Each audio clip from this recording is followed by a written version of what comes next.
you liked. So maybe you didn't take tea, but at least we had a break. You are welcome to this session. It's the last keynote of the conference, and it promises to be very exciting, maybe even more exciting than yesterday. And today we are privileged to have somebody who's a friend. You know, the MC is supposed to do the introduction. She said, since you have relationship, just do this for us, okay? So I'll be introducing Luciana Dedago, who is a senior research analyst in the Markets, Trade, and Institution Unit of the International Food Policy Research Institute. She had a PhD in ecology and resource conservation from Wageningen University, which is in the Netherlands. Our experience ranges from agribusiness to value chains to agri-food systems, as well as agronomy. At IFPRI, Luciana works in global, regional, and local value chains, agro-industry, and food losses. Prior to joining IFPRI, she worked with private sector in an agro-industry. Luciana's expertise lies in strengthening agricultural research and development programs, upgrading value chains, and measurements of interventions to reduce food losses across the value chains, including waste management. She also assesses market opportunities for linking smallholder to dynamic markets. She strives working with multidisciplinary teams, and regional experience encompasses Africa, Asia, and Latin America. She has several peer-reviewed academic articles, and she's widely published.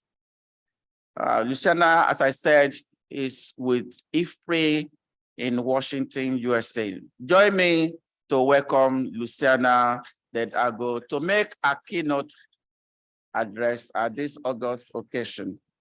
Luciana, you are welcome to Secularity Africa 2023. Are you ready to make your presentation now? Hi, Olawale. Yes, thank you. So how many minutes I have now? You have 1 hour to play around with, so you can divide into halves, maybe 30 minutes of presentation, and there will be another 30 minutes for question and answer, please. Okay. Give me a second. Getting up early to make this presentation. We don't take that for granted. Thank you very much, Luciana. Thank you. Let me share my screen. Yes, please go ahead. Can you see it now? Yes, we can see you now, but not your presentation. Okay. Can you see it now?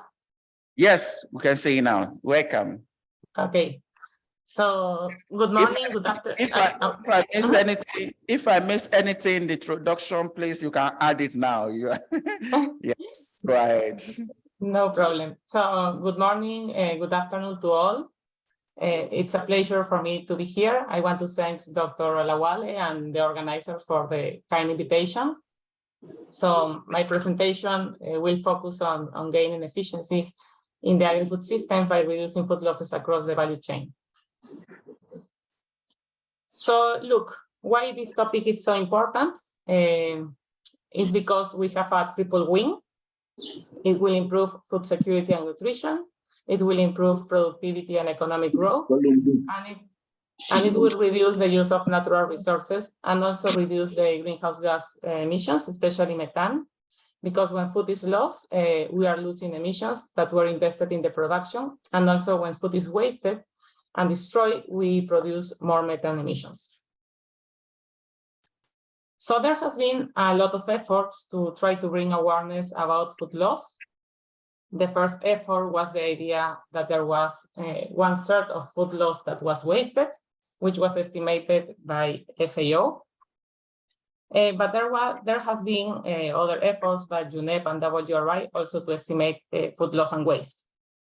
What we know today in terms of the SDGs indicators is that there is a food loss index developed by FAO that measures losses, and losses go from on-farm post-harvest up to the wholesaler. And the other index is developed by UNEP, which measures waste that goes from retail to the consumer. And up to today, both indexes are ready and available. So now, why the definition is so important? Because in many of the papers that we have looked up and we have done several literature reviews, there is a huge confusion on how to define what is lost and what is waste. And normally we interchange them and mix them. So FAO in the SOFA of 2019 came with a very clear definition, which is depicted in this graph. So the definition says for food loss index of FAO, cover from on-farm post-harvest up to processing and packaging, including the wholesaler. And for food waste, this occurs from retail to the final consumption or demand stages. But of course, it's important to extend the definition and to capture also the losses at harvest and at pre-harvest. So, oh, sorry, I already passed this one. So now, if we focus on the food loss index, if you recall, I said that they were two indexes, the food loss index and the food waste index, and my presentation is focused on food losses. The number calculated by FAO is 13.8%. And here what I show is the distribution by commodity and by region. So what is important to understand is that by commodity, the level of losses varies, but also it varies by regions. So as we can see, by type of commodity, roots, tubers, and oil-bearing crops report the highest level of losses, followed by fruits and vegetables. And at the regional level, the estimates range from 5 to 6% in Australia and New Zealand to 20 to 21% in Central and Southern Asia. Now, the aggregate number that FAO produced, it's a macro number. It's an aggregate number based on a model they display and based on literature review. But it's important also to improve over that and work more intensively on measuring what are the losses across the value chain.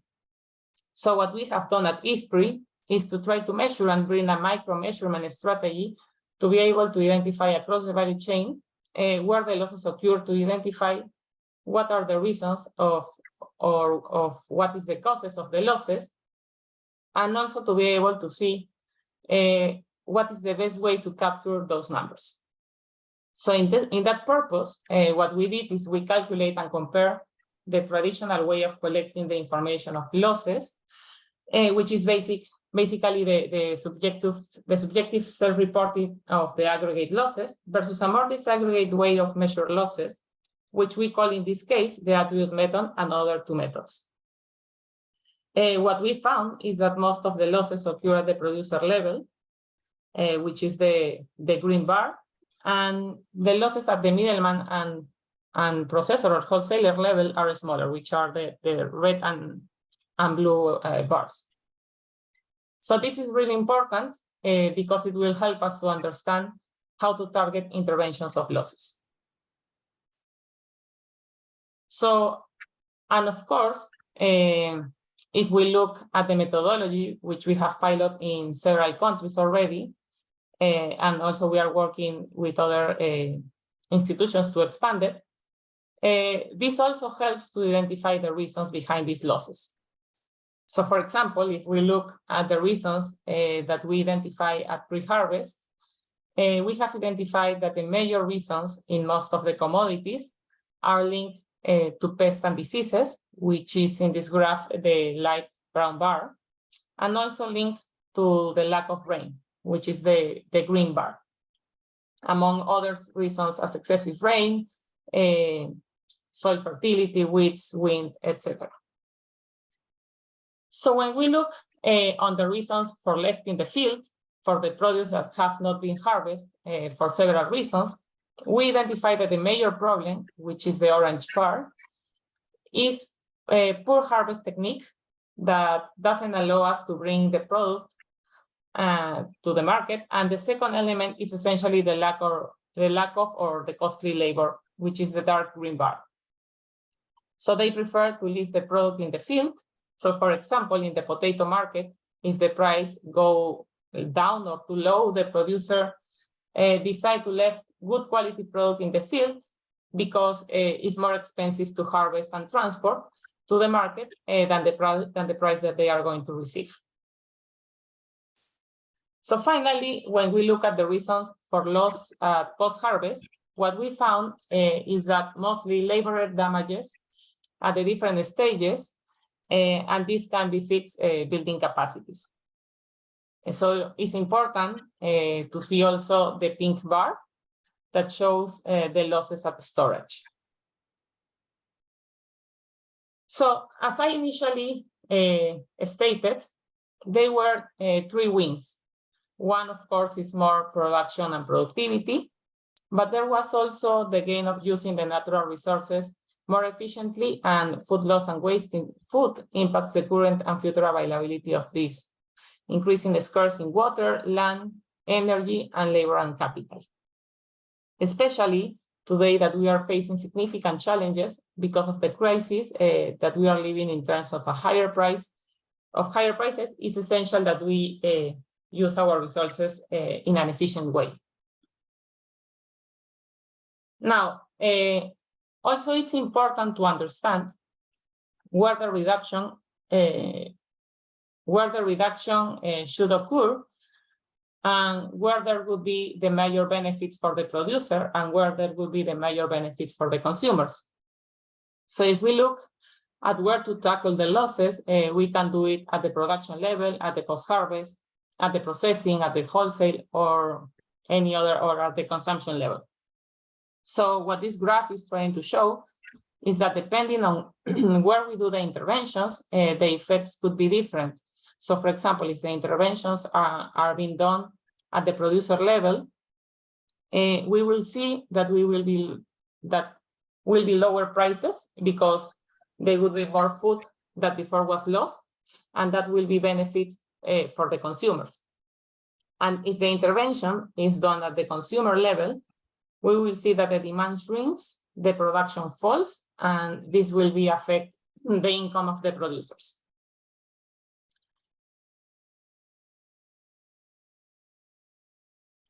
So, and as I mentioned, also there will be impacts on the environment. And here I'm depicting by region how many tons of CO2 equivalent per ton of maize is being reduced by interventions to reduce food losses.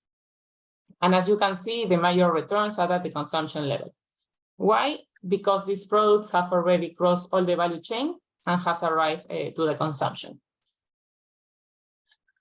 So, as I have explained, we have a problem of accurate information, and there are efforts going like the one I showed that we are working, and there are many other efforts, but we need to scale up these efforts so that we can make the aggregate number compatible with a disaggregate micro number that allow us to identify where the losses occur.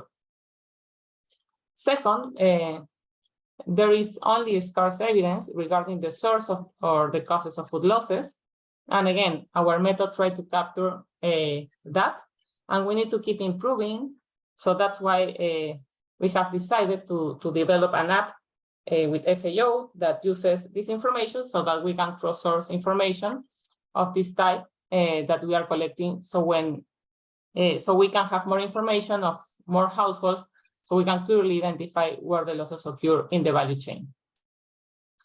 And third, another major problem that we have found, and I will explain later why, is that still we need to bring better evidence in terms of the cost effectiveness of what activities or what actions could reduce losses that are profitable for the farmer to implement.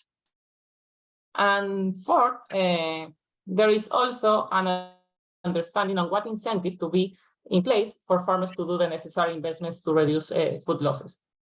So let me give you some examples.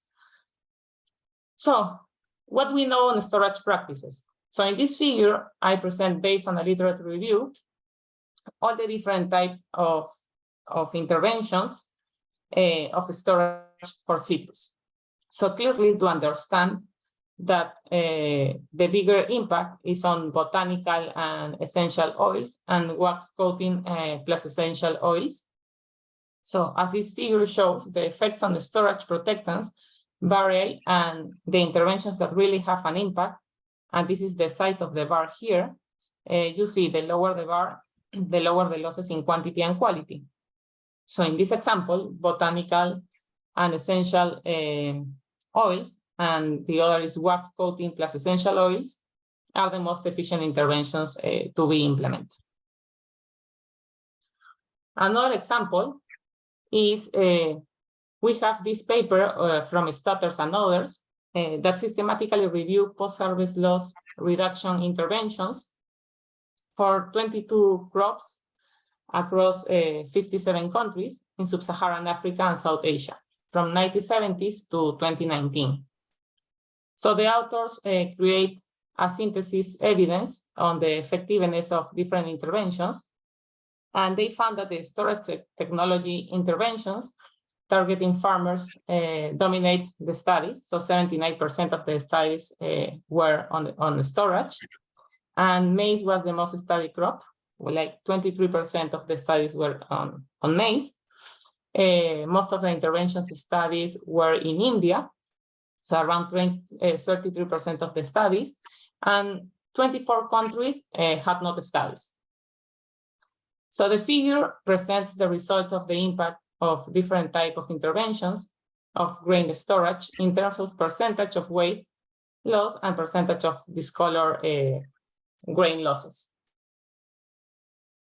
So on the incentives, it's also important, and we did 2 experiments, one in which we compare relative to the traditional deliverable of packages of seeds and fertilizers by governments, what could have happened if we given information to farmers and we lend them a market that will pay an incentive if the farmers comply with the quality attributes.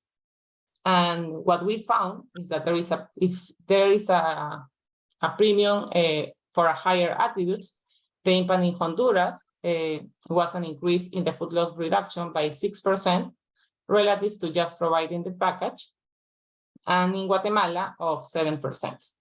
So what this means is just giving the proper information and incentives, and buyers that are willing to pay a price premium make the farmers to do the investment that they need to do and to be able to achieve these reductions.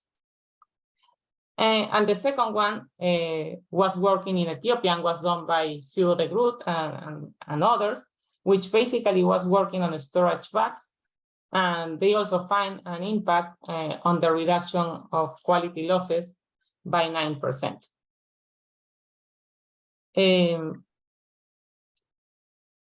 So let me summarize my major conclusions.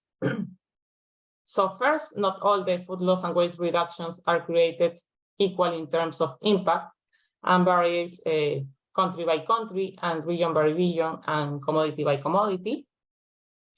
Second, it is difficult to manage what you cannot measure. So it's very important to measure the level of losses, especially to identify where are the hotspots. Third, food security will be technically cheaper to bring innovations needed in low-income economies to reduce losses upstream, so that means at the producer level. And fourth, innovation, it's important in nudging the business case for food loss and waste reduction. So broader investment strategies and policies coherence so that we can have a business case. So it's important to say that if the producer don't have a business case, he won't do the investment. So let me give you an example. If I do my investments to reduce losses by being aflatoxin free, by drying my maize and storing properly, and I go to the market and the market doesn't recognize that change, then why will the farmer do this? So he will prefer not to do it because he doesn't get any benefit, right? So thank you very much. I'm more than happy to answer any question that you may have. A round of applause for Luciana. Yes, you have helped us to simplify a very complicated problem. It feels like, so we really appreciate that. And the audience here, I do appreciate that too. Let me start with the question why I allowed the audience to settle to absorb what you have just informed us. You said that most of the losses that are recorded happens at farmers level. And can you help us to decompose or explain how this happened at the farmers level? Because if farmers are producing to lose that way, so what we get to the market in that case now? So how do you decompose that? Explain to us in details. So, okay, when we do these measurements, we separate by stages. So we measure the losses at pre-harvest, what we call left in the field, and at post-harvest. So for sure, the producers don't have the intention to produce with losses, but most of the time they don't have the technology available or the inputs necessary, or like in the side of the inputs that they can control, right? Sometimes the inputs are not available in time, or they cannot have access to these inputs. So that start to initiate these losses, or sometimes the other part that they cannot control are the climate or the weather problems, right? If there is not enough rain, or too much rain, or winds, or others, that could generate losses. It's important to remark that we not only measure the losses in quantity, we also measure the losses in quality. Because if a producer doesn't have a good quality product, that would create a loss for him in terms of value. So that's why the producer is the actor that lost more, because he needs to assume all the risk producing this product, and then the middleman or the intermediary is going to be the person who is going to say what to buy, or how to buy, or how to pay for that. Okay, thank you very much. The other question that comes ready to mind is the case of trying to appreciate quality, which you just mentioned. I don't know, maybe with your experience in Africa, we don't seem to appreciate quality of the food or the produce from the farm, because as you know, there's no attribution to the quality.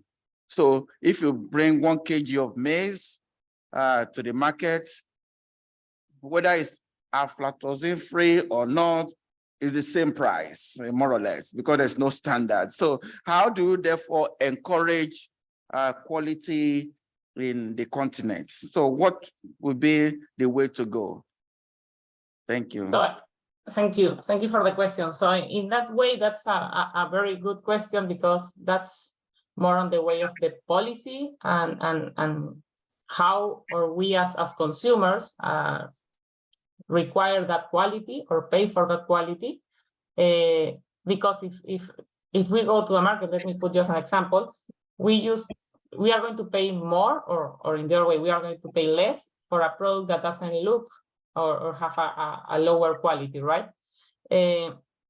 So for the case of aflatoxins, that it's a problem that we cannot see, I think in that specific case, it would need to be more a policy on a national policy that don't allow or allow the consumers to know what type of product they are buying, so they can decide. Okay, so you're advocating for policy change that we encourage people to appreciate the quality, and therefore maybe also standardization. Okay, yeah. Standardization can help, but that's also a form of policy as implementation. I'd like to pause now and ask the audience to raise some questions so that I don't monopolize. That is, that will become a dialogue. Yeah, it's a conversation. Yeah, if you'd like to ask a question in the context of circular economy, how it relates to food loss and food waste, I think you can ask now. Anybody, you can just raise your hand and you will use your microphone before you. Prof, you want to ask a question? Yes. Not yet. Okay. Yes. Just introduce yourself, maybe your organization, and then ask your question. Yes, there's a question in the audience, please. Yeah, thank you. I'm Dr. Kunle Oyegbile, a private consultant. Thank you for the presentation. And my question or concern borders on the sources and the causes of food losses. I keenly followed through your presentation and looking at some of the causes along the value chain. The aspect of a paper that was presented yesterday was omitted, the aspect of drying phase of the value chain. And the study have recorded that there are a lot of losses that happen within that stage of the value chain, the drying phase of the value chain. So how do we go about this? And also looking at the prevailing effect of the climate change, it's also affecting this phase of the value chain, the drying phase, as it was experienced some years ago in Nigeria, during the time that the farmer ought to be harvesting and drying their farm produce. There was a lot of rain and there was a lot of losses during that time. Please, can you please help to attend to this? Thank you. And thank you for the question. So let me try to approach to that question. So yeah, as you said, like as I tried to explain before, there are some things that we can control, like the inputs that we use or the machines that we use, and we can control that with the quality of these tools, of how they are worked. But there are others like weather or climate, like rains, like that, or freeze, or cold weather, whatever, that we cannot control. So the thing that we can do in this case could be like be aware of or using the resources and the technology that it's available now, to be aware of the rains in this case, and try to manage our crop to avoid to have our drying without cover or in the field when the rain season is coming. So for sure there are going to be times that the rain arrives when it's not time, and we cannot control that much. But I think we can use better drying technologies that allowed us to dry outside the field or in a machine that it's going to make this process faster, so we cannot leave in this case this product or this crop in the field for the rain or other weather issue that we cannot control. Yeah, thank you. Do you have any question? I just thought of something. Yes, I'm just thinking in the context of climate change that we were looking at, you either have erratic rainfall, because agriculture in Africa especially is rain-fed. Okay, so it's when there is rain that you know that agricultural activity will start, or when there's no rain, it stops, something like that. But recently, in Nigeria, at least the part of Nigeria that I stay, the rain started, but in the last 3 weeks, that stopped. So we planted maize. I'm a very small scale farmer. We planted maize, and now we're thinking there might be a total loss of the maize farm, on the field now, because if maize suffer water shortage for more than 3 weeks at the tasseling stage, is a problem. So I'm thinking now that what can we do in the foreseeable future to prevent losses on the farm? When you have losses after harvest, it's easier to manage. So you can take them as waste, you can convert them to some things, maybe to other things, manure, or maybe process in some ways. But when it is lost on the field, they don't even have anything to gain at all, then it becomes a problem. How do you compensate the farmers? Then I'm also thinking, what can be done to remediate this scenario in the context of climate change and the context of Paris, I mean, the last COP that agreed on loss and damages. What should we be measuring? Because we talk about measurement. If you cannot measure it, you cannot determine the loss, for instance. What should we be measuring in the context of climate change? And how should we tailor our research? How do we tailor our research to capture these losses? Thank you.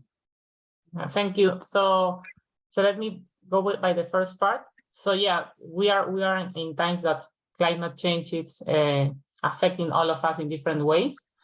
So what we will need to do ideally is, as I say, use all the technology available. So in this case, if we have a problem with the rain or whatever, we will need to start to use a variety of seeds or maize in the example that you provide that can resist the drought and the lack of rain. But also, you know, like when you have a problem, another come like the pests and diseases. So we need to provide these producers with all the inputs available also on time to reduce as much as possible these losses. So ideally, we would like to don't have these losses, but the measurement, it's important to know why and where this happened. Because as you said, it's easy to manage or to work at post-harvest because we already have the problem. But as I show you, and as you also tell, like most of the problems are at pre-harvest. So we need to find and look for solutions for each commodity and each crop and each specific geographical location for the problem.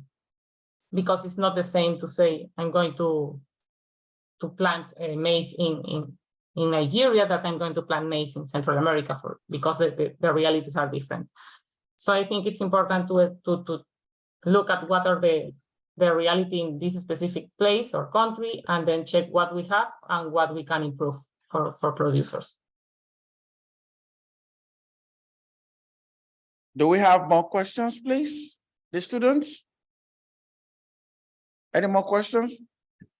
Yes, I don't see anyone asking questions, but maybe I should just ask this one more question. You have done a lot of research across the world, and what is your next research agenda, and how can participants who are interested collaborate with you? Okay, thank you for the question. So then, common things, we are measuring some losses in 3 countries in Africa. One of them is Nigeria. And then we are developed an app to measure the losses directly. So it's an app that is going to take less time and can provide information directly to the producer and also to the researchers about the amount of losses and the reasons behind that losses. So we are working that with a FAO. So hope we have that tool ready to use in the next month. Yes, the other question is how can researchers collaborate with you? Do you have opportunities for collaboration? Yeah, I'm more than happy to, as you know, I'm more than happy to work with different people and different researchers or students that are interested in the theme.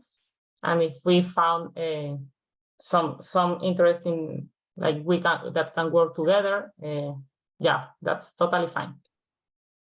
I don't have any concrete, but it's an open possibility.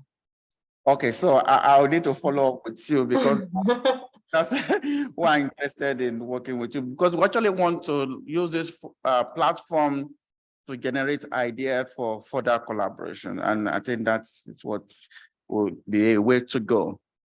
I just want to thank you now again, and to say thank you for waking up very early, maybe more than your normal time of waking up. You have to wake up much early to attend to this. We have a gift for you, and Fortunately, we have somebody from the States who is attending the conference. She's from Michigan State University. Okay. So I'd like to welcome, she's a postdoc in one of the programs we run at Images Initiative. We call it Africa Graduate Mentorship and Coaching Program. I think I will discuss more with you on this. So her name is Mary. Her name is Senami Semeni Ngozi. Semeni, can you come here? Yes, let's clap for her to receive our own token of appreciation for Luciana.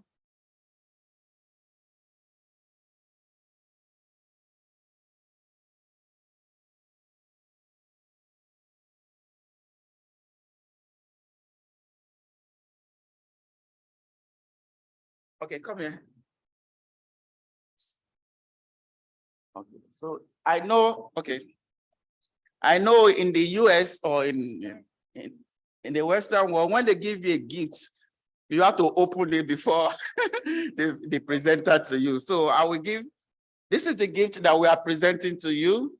It's from all of us in the room, and especially from Images Initiative and ASAP, that is Africa Circular Economy Research and Policy Network. So on behalf of all of us, I'm presenting to Dr. Ngozi, who will deliver to you in the US. Thank you. Thank you very much, Olawale. You need to say something on our behalf. And open the gift so that she will know what you are bringing to her. Okay, thank you so much, Dr. Wale. Yeah, okay. Yes, Dr. Wale. So on behalf of Dr. Luciana, I'm very glad to get this award, and I will present to her in the state. Dr. I am in Michigan State, so we will talk how I'm going to deliver this award to you, to Washington, I think so. Yes. You are muted, yes. Yes. So thank you very much to all of you. Thank you very much for the gift. I really appreciate. Just to open the gift, please. Okay. Wow. No, you can remove this. So that's your gift that she will bring to you. Yes. Thank you very much.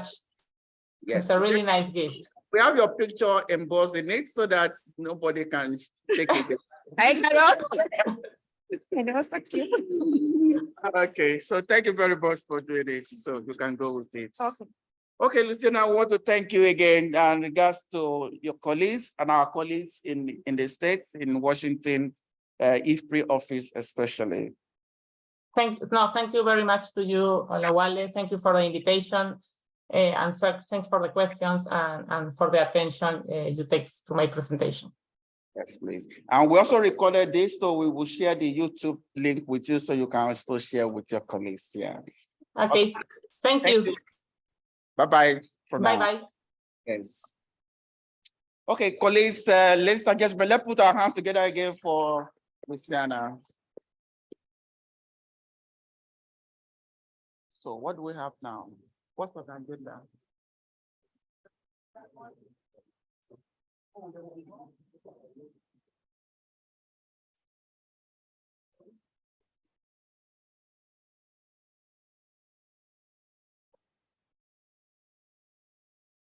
We have some time now, so maybe we'll quickly take the questions and question and answer session we mixed earlier, because we need to run to 2 before refreshment. Somebody corrected me, I should not say lunch. It's just refreshments. Can we do that now? Yeah. Do you need to invite those people or just take discussion generally? But they may want to respond to the issues. Yeah, do you want to bring them back? And let them sit. They can sit instead of coming to the front. They can just sit here. Okay, thank you. Okay, we'll call back the exhibitors for interactions or the questions that we didn't ask earlier. Thank you.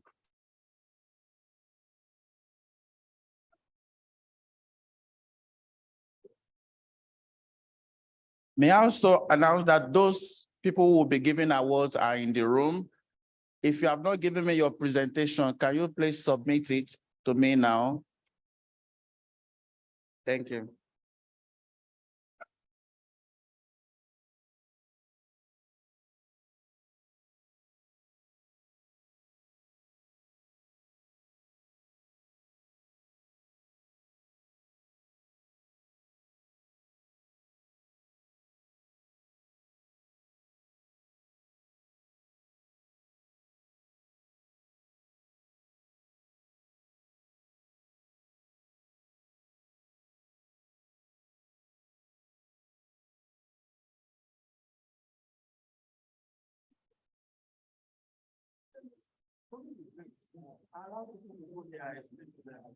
Oh, that's fine. Yes, no, thank you.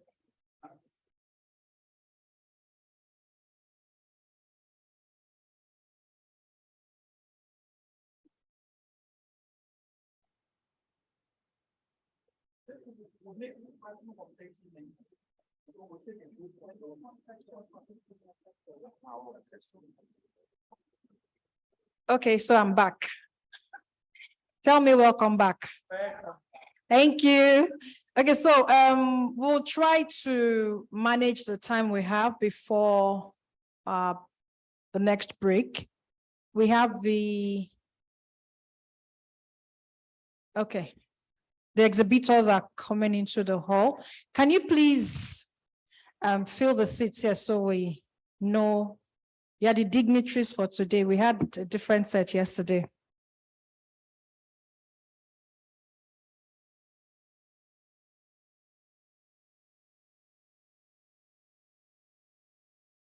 So earlier I counted 3 persons that wanted to ask questions. Can you please identify yourselves again? 1, 2, there was another person there. Maybe she's left. Okay, 3, 4, 5, 6, 7. Okay. 8. Okay, I think that will be all. If anybody has questions, or if you have questions again, you can meet with them at the exhibition stand. Yeah, I counted him earlier because he was even raising his hand from the first speaker. So I noted him. Okay, so what we'll do is for your questions, please identify the person that the question is directed to. So the person takes the question immediately after asking. So we'll start with number 1. Your name? Number 1, where is number 1? Okay. Thank you very much. I'm Hodemi Elizabeth. I want to appreciate all the presentation, but I'm directing my questions to the CEO, Gaba. Please, I have 2 questions for you. Number 1, can you please enlighten us on how to get suitable soil, or I don't know, maybe soils for our gardening process? Then number 2, I don't know if you'd like to shed more light on how to make compost from our kitchen waste. Thank you very much. Thank you for the question, ma'am. First off, with regards to soil. So naturally in this part of the world, I mean, we have a lot. So first, loamy soil is recommended. For some produce, you know, they recommend a mixture of loamy and, you know, some other medium. So, but what I know is growing up, you find good soil every part of Nigeria. So I grew up in Lagos, our backyard. I mean, it just, you literally see maize growing in the drainage. You almost not see sand. Have you seen it? Maize growing in as big, as tall as I am. So, however, after a bit of experimenting, it was here. So the advice I got was to use. I started using topsoil as well. Then some of our partners here in IITA gave me some contacts. So I actually buy at the moment. I buy, but I still use the local ones around me. So I mean, for starters, because it's not commercial farming, and so for starters, I started using loamy soil around me. So that was how I started. Then at the moment I buy, so I have people who come, they bring them as much as I want. So they are good soil, treated soil, but with your regular local soil in your environment, you still get the best of yield. Then for compost, so what my wife and I practically did was, first thing we did was went on YouTube, and watched all the video there is. So that was the first thing we did. So like I said, it was when we're planting the trees and launching the garden, we now realized that we should actually start practical, demonstration of, turning food waste to compost with the students. So what we have been doing so far, everything we learned on YouTube, and there are different schools of thought or, processes. So the one that I've been using largely, you get your container, you pierce it, then the sides, you drill it, then you can lay it first. There are different processes. First lay with loamy soil or already existing compost, just a bit. Of course, the quantity is not mentioned, so it's like you're just using trial by error, and then you put your food waste, then you had brown leaves for nitrogen, then you had green leaves. So the first one I did, it took about 3 months before it was ready. Then afterwards, because it was rainy season, it took about another one, took about 6 months. So you need a lot of patience. So we turn it and stir it at intervals. Just turn it upward, downwards, mix it at various intervals. So, like for me, if you remember, Dr. Laide, last year when we were here, I was asking the IITA person in Benin or Ghana, said to my surprise, one day I opened the container and I saw black soldier flies. And I'm like, okay, how did they get inside? So, because they also helped, your food waste to decompose really fast. So, but most importantly, for now, go on YouTube. And at the moment, one of the other benefits we'll get, from IITA is the fact that I remember I told one Mr. Kunle about, I said, I'm not satisfied. I want to know the elements, the proportions, the constituents. This is my compost manure. So he said, okay, that won't be a problem. It will take me in and we'll do it in the standard way. Because I told him I would love to be bagging them, but I want to put all the nutrients, what ratio, what. So he said that won't be a problem. They'll take me in and they'll start with testing what I have done and let me know if nitrogen is too much or this, and they'll tell me how to achieve a balanced ratio. So thank you. I don't know if that answers your question. Thank you very much, sir.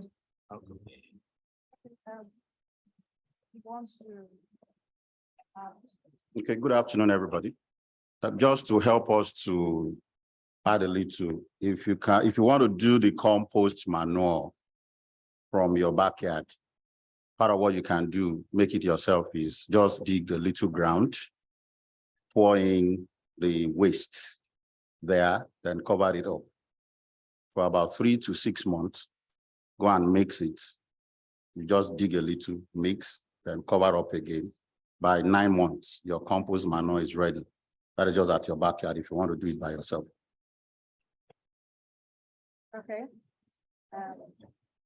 One more comment and then that will be all. Please go ahead. No comments. But I'm just asking, they said that we should just get the food waste and put it there.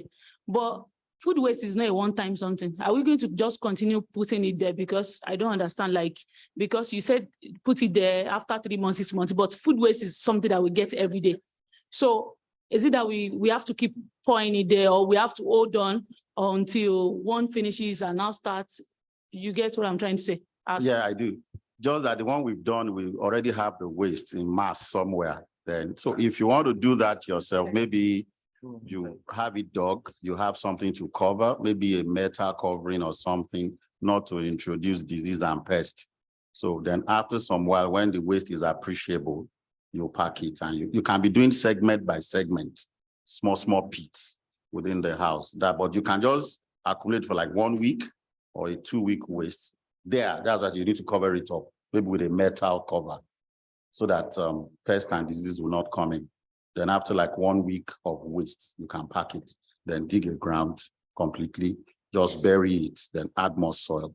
You're using complete soil to cover it up. So when you're digging, you're digging out the earth. just about a feet deep, it's okay. Just about a feet, you pull out the earth, then you pour in your waste, then you cover it up. So, you know, decomposition start happening inside the waste and the soil by itself. You know, you have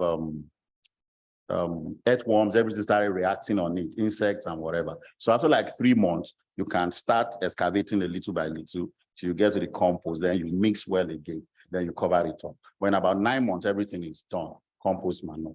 Yeah, just to add to that. So what I do is I have a very big bowl. So, I mean, you can, that's a very insightful question. You can't fill it at once. So what you just do is we repeat the process.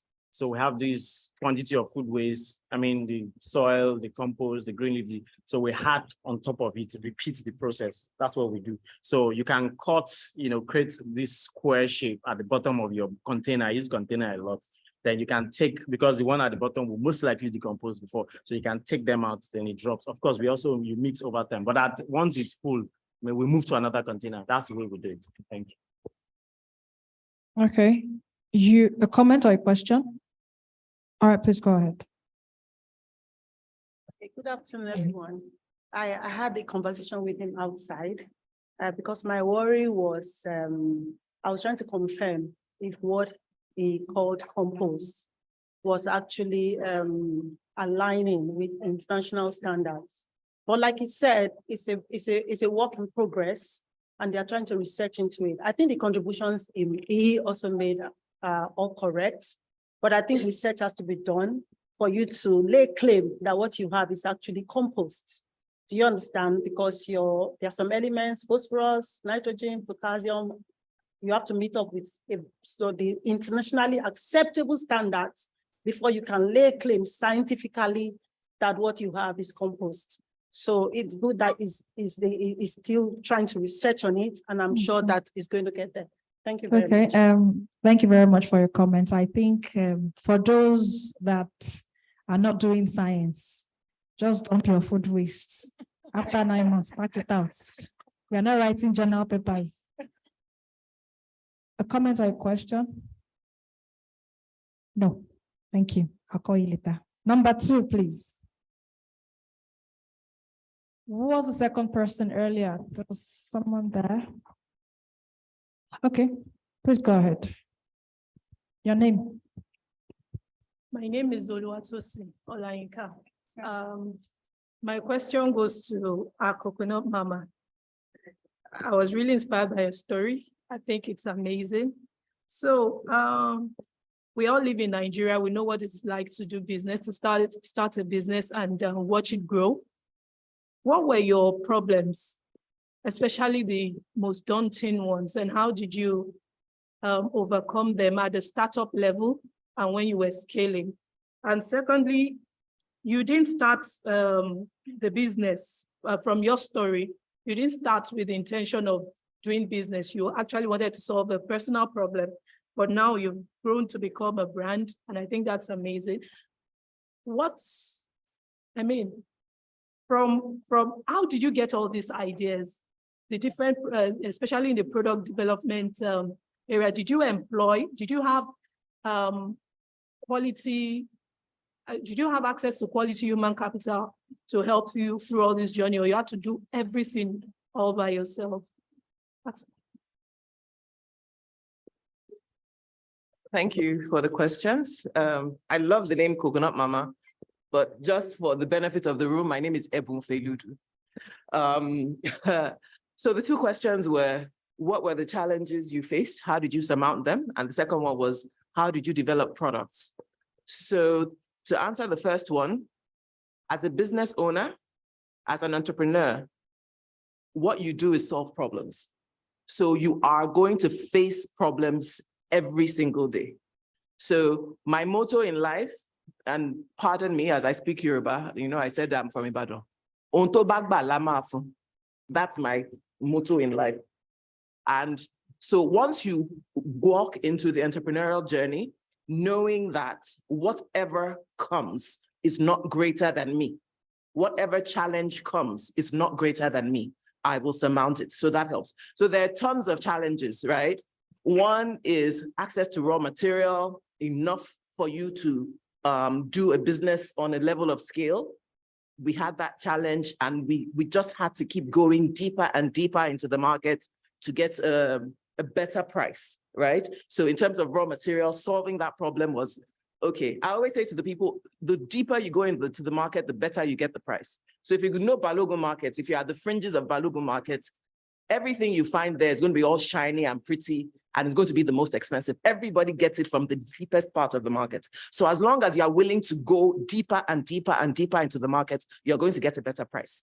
So the other thing was human resources. People would come, people would go, you know, but then again, when you know that I'm going to be a constant, I'm going to be a constant force in this, nothing is going to come and shake me. Nothing is, once you know and you go in like that, when anything comes, staff are coming, staff are going, you stand rooted in your focus.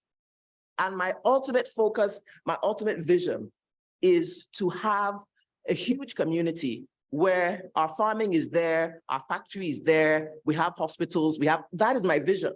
And that is where I live. I live in that vision. So no matter what comes, all I know is where I'm going. You know what I mean? So having that vision and staying rooted in it and having that support you as you go along, because truly when you get to a certain age, all you want to do is impact. I've done a lot in my life. I won't lie to you. Like I've traveled the world. I've done all kinds of businesses. And at this point in my life, I really want to make impact. I want to see lives transformed because of me. I shared with you that there are billions that we're spending on coconuts to farmers who are not Nigerians. And I want to see that change in my lifetime through my business, through this business. So that's, you know, hope that answers your question. And when it comes to product development, I think research is really important in any business because that's how you stay on the cutting edge. You must, I went somewhere today, I was going to buy chicken for my children and I saw something. And what I saw was evidence that everything that everybody has told me about a particular market was a lie. You know, so every time you have to keep your eye on the ball, you have to be alert. So you need to know what's going on in the market. You need to know what the market is saying. What can people buy? You know, so, and you need to kind of develop products. I shared with you that I stood at one of our stores for a month and I got direct feedback from the consumers who were saying, I want to use coconut oil, but I don't want to smell like adiagmo, or I don't want to smell like coconuts. And that's how come we developed those other products in response to what the customers wanted. You know, so you cannot consume everything you produce. You're producing for a clientele. So being alert and exposing yourself in trade shows like this, you know, and listening to people. You know, I'll give you another example. Somebody came to me and said, oh, they saw something on our Instagram. Somebody used our coconut flakes to make coconut rice. I'd never even conceived of that. I never even conceived that that was possible. But listening to that, you might be able to create something else. Something else she said, me and my daughter will sit down like this on Sunday. We'll get out your coconut flakes, we'll finish it. Please help us with a small pack on the go. What am I going to do? I'm going to produce a small pack for them to take on the go. You know what I mean? So it's product development is a response to your customers. You know, how do I stay at the cutting edge of business? How do I keep meeting the needs of our customers? And so I hope that answers your questions. Thank you very much. Next question. Okay, I'll take your question. Okay, we have 5 minutes to go. Please go ahead. My Your name name is Adenijulu Afemi from Okay. Abana College. My question goes directly to Mrs. Lasisi Adejoke, CEO of Planet 3R. My question is that, is there any enlightenment program created for students in secondary schools, especially in Ibadan, about our project? That is one. Yes. Please go ahead. Okay, thank you. Well, what we do is that like catching them young. So we go to schools, sensitize them on the need of having a clean environment, and also show them the basics of what they can do from their house. So we try to make sure that we tell their principal ahead of time, or the teacher in charge of the program, that they should come with their cartons. So we use the cartons to train them that they should use it to make loom. So we ask them to bring some kind of waste, maybe cloth waste or nylons. So that's what we just used to like train them and use it to like build their interests in like, there's a way creativity and the crafts like works with students. So that's what we do basically. So that one does not like it's not money like that. You just need, like, most of the time people just bring Indomie cartons, biscuit cartons, like, yeah, just to do that. And they're always very excited like about it when we do it for them. Yeah. Okay, so the school has to invite you, or you? Sometimes we adopt schools ourselves. So we Okay. go to schools and inform them about it. And sometimes some organizations that work with schools so sometimes they just like partner with us, like Plenary, we adopt a school, we want to do something different this time. Can you come and talk to them for an hour and educate them, do a little bit of crafts with them? So that's what we do. I think he's asking because he wants you to come to their school. Ma, well, like how many schools have you visited, ma? Yeah, like maybe like 12 schools. Yes. So go ahead and ask. For different local governments. Go ahead and ask. I'm giving you the. We've gone to school in Apata. Excuse me. Yes. Stop asking questions. Go ahead and ask her. Is she coming to your school? Are you coming to our school, ma? We've not seen If you invite us, if you're able to come, we can come to your school. We will just add it to the number of schools that we have. Okay. Yes. All right, then. Thank you. The next person by him. My name is Adeyemi Siarat, a student of Aberdeen College, University of Ibadan. My question goes directly to Ms. Adejoke Lasisi. Is there any other materials, waste materials rather, that can be used for making your product apart from such a water, nylon, and plastic? Okay, thank you. So when I was starting, when I discovered that problem in my community, like I shared with you earlier, I realized many people are already working with other form of waste like plastic bottles, tires. And one of the things that will make one be relevant or make one to be able to like break into the sector easily is to be able to like complement existing solution. So with that, we're able to get more of collaboration. They see us with as, other people in that sector, in the industry, see us as more of collaborators rather than competitors. So so we decided to work with pure water sachets and other nylons because we realized that many people did not really tap into that, and it's a gap like that has not been filled yet in that sector. And that's why we decided to do that. And other ways that we use is cloth waste, which we believe that a lot of cloth waste, because when you put those, we even like more emphasis are made on nylons, plastic and everything, but you need to see how many clothes that are being in the wastage. Like even some of these bend down boutiques, secondhand clothes, they will end up pouring them away because they could not sell them. And a lot of inferior clothes are out there right now. And when you look at it, it's because now we've adopted more of these Western clothes. Like you would hardly see a show, lying on the floor. You would hardly see people throw it away. People only throw away all these t-shirts and stuff like that because we do not really value them. So if we buy things that are maybe like original and the way they do it, I feel like we'll not throw them away. So we use them. We collect most of all these clothes through donations mostly. And what we now do is that we've collaborated with some orphanage centers. So when we see the clothes that are still very useful, so we give it out. We don't use those ones immediately. So even sometimes we collect the ones from the orphanage, like we use the worst of the worst clothes. So we convert them into floor mats, we convert them into center rug. So those are the things that we do with clothes. Hope that answers your questions. Yeah. All right, then, thank you.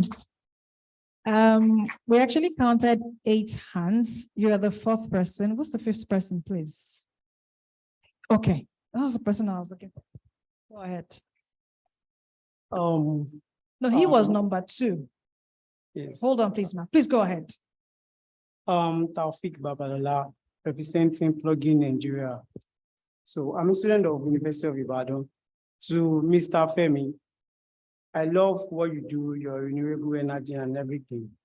As an undergraduate, can I come to your company to come and then maybe for a few months or so? That's the question to you. And to Mrs. Ebon, you made mention that you actually look into females more than males. So you said you are going to get like 80%, yeah, like you're having more staffs of females than males. I have a friend that likes coconuts. Can he has a chance in your place to actually learn what you do? A male.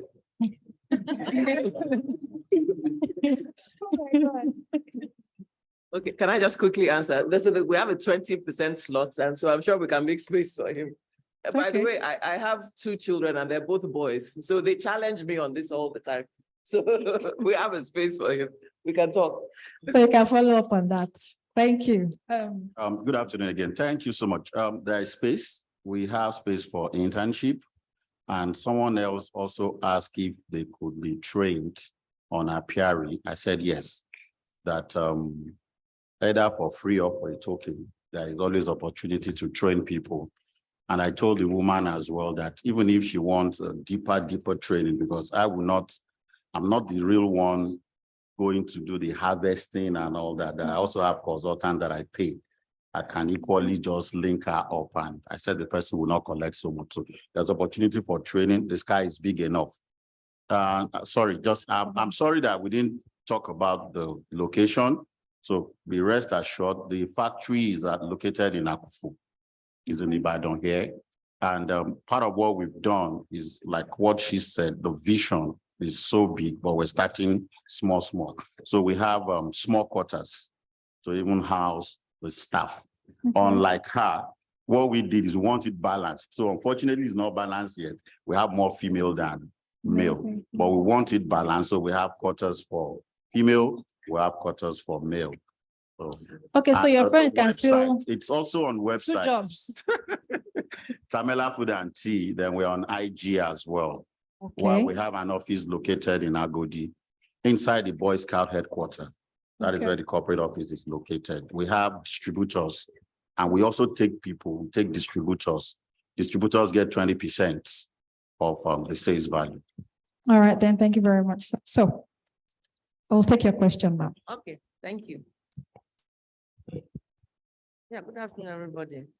I want to sincerely appreciate all the presenters. They did a very good job. They all did well. My question goes to CAC Africa. Because when you brought out that bottle, the water bottle with the green liquid in it, you said it was the pesticide used for plants, the organic pesticide, and it was gotten from the neem leaves. And we know we have neem trees around. So how is it that you just got the leaves and then probably pounded and then sieved and put in the bottle? Or how did that come about? Sorry, I hope I'm not delving into your business secret. Okay, thank you for that, man. So first off, I know, just like I said, you go on YouTube, there are several local ways or radical ways of doing that. Some people put it in water, leave it to ferment and all that.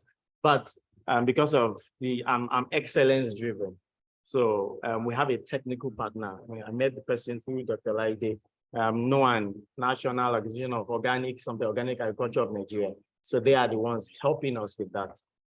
So they know, I mean, we don't know how to do, but okay, but no additions. Oh, sorry. No, man, actually, 100%. Thank you. Natural. All right, then. Thank you. So we'll take your question. No, him. All right, then. Okay, thank you very much. Let me also join my voice to appreciate all the presenters.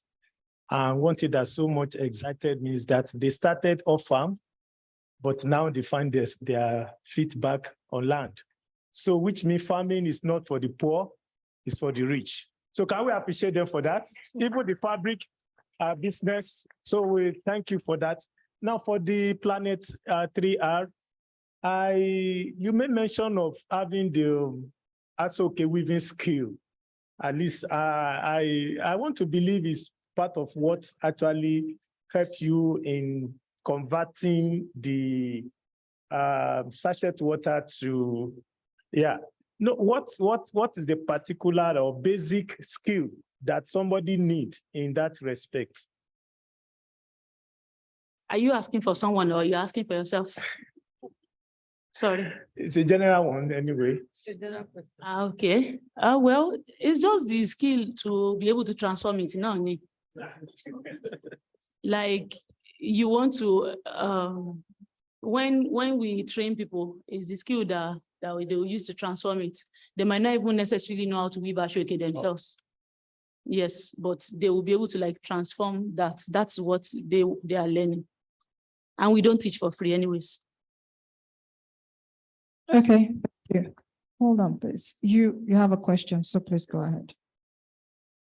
Good afternoon, everybody. I really appreciate the presenter for today. I'm Dr. Agbola from Afewa University, Ado-Ekiti. I have my question for Iyakulikuli, and probably those who have spoken on all these products that we put into our mouths. She actually said she's aspiring that we should raise up pyramid for groundnut, because the olden days method of raising such is nothing to come by with now. My problem is this, and I think we should consider it because of the theme of this program, enhancing sustainable management of food waste and food loss. But I discovered that there are some of these food items that are conventional in the sense that they are useful to plants, useful to animals, useful to horse. There's a kind of competition between animal and human. Soya beans, for example, groundnut is among. It's a conventional something. And one of the reasons why you don't have them enough for human consumption is because of very other something. Well, if you are aspiring for pyramid, that may not come up in the next few years because of this conventional, a kind of competition somehow. I want to ask whether you have a thought of going into unconventional plant protein products, because what we are interested in is a protein. Incidentally, I'm the only one that brought this poster. You will see that over there. Mine is focusing on Rhizonus communis because it's very rich in protein. We are working on that. The only challenge we have there is the anti-nutrients content in it. We are trying to make sure we reduce it to the minimum to make sure it's available both for man and animals. So if you are having challenges with the quantity of a groundnut, I want to ask whether you are having at the back of your mind, whether you launch into some of these unconventional products like bambara nuts and some other, and you can make kuli, you make it's a kind of innovation you put into the Okay, thank you very much, sir, for mentioning that. You know, when I saw this topic, one of the first things that came to my mind as a profound solution is mechanization and technology. Yeah. And let me say that we need to, you know, I have a video in my head that I play every day. And I play it every day in my head. It was a video that I watched on while we're trying to research on, because we did backward integration and started working directly with farmers. We started with sample size of 50, we are growing to 1,000 in the space of number of years. And one of the core things that I come back to is that if you would not go into mechanization, you might not be able to achieve that goal and dream. Technology is also critical. If you know the cycle of groundnuts, it's not a widespread thing. I've not seen anybody in all the communities I've visited. I visited the community in Oyo. I was invited to speak on value chain, and I met with the farmers. I interacted with them, and I did not find an in-depth solution that brings mechanization on board. So we have not scratched 10% to 20% of what will give us a granule pyramid. So just like my sister said, he said, you need to keep playing your vision in your head and build yourself with the capacity of what does it take to get there. If I play that video for you here, you will not be able to stand on your feet. You will know that we are underutilized in getting granite. In that granite pyramid that I'm talking to you about, it's not first of all about usage. It's first of all about planting and having it. Now, I have a factory that has given me a demand for 20 tons of groundnut per day. That's their own usage alone. My own tonnage in a year is just growing a bit above that. Now, because for many other reasons, mechanization also, the production of kuli-kuli, I always tell people, I said, respect kuli-kuli when you see it. Why?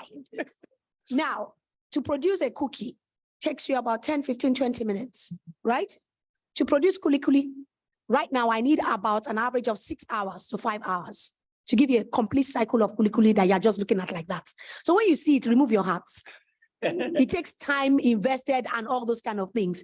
All of that also is mechanization solution. Yeah. So we need to think outside the box. That's the first thing that I need us to do, right? It has happened already. Some of these things that we're talking about, you know, when the speaker was diving into some questions and she was responding to some of the questions that we raised, you see that she was telling us that, you see, for example, my brother that raised the issue about the rainy season for the drying process of granite. We sat down and researched and found out, okay, do we have a dryer that can give me a drying process? Yeah. You will be shocked that somebody in Mina, Niger State has produced that dryer. We just need to bring collaborations and raise solutions. And that's why I'm enjoying this kind of forum. Yeah. Right? It's making me feel like I'm not alone. I'm not thinking alone, right? Bambara not, I will come there. But it's a matter of, you know, like when I was talking earlier, I talked about we need chefs. We need food innovators. I have a 12-year-old girl in my house who just sits down and watch Food Network. And she's creating things. Do you know she has a business? And what did she say? She said to her team members in the school and said, excuse me, I'm speaking to the young people that came from the school. I'm really excited about you being here. She's 12 years old. She's going to Kenya for a presentation. And what did she do? She said, excuse me, mommy, young people, we don't like to eat fruits. What can I do to make them love fruits? And she started watching channels and it was existing already. She found a 16-year-old girl in America that is already making the blues. And she sat down to me and said, mommy, my 10-year-old birthday, I need to bring the aunties and uncles together. I want to start my business. And she started. She makes your watermelon into popsicle. And so that is interesting to a young child and increase the consumption of watermelon.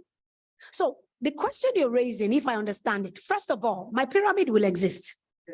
Because if I have a factory that is going to consume about 100,000 tons of granite, and I have a sector of mechanized farmers who have been empowered and given the roadmap to farm in 4 months and give me the tonnage that I need, right? Am I not going to stack it in a storage for the number of months of usage? That's a pyramid. Do you understand me? So I'm not talking about a pyramid that sits in Kano and everybody's coming to visit. No, it's no longer that. I'm talking about in Oyo State. The day I came to Oyo State and I saw groundnut farmers, I was excited, right? Because it can happen. We just need to know the narratives. And I want to leave in this room one core major narrative, which is mechanization and technology. We have to adopt it.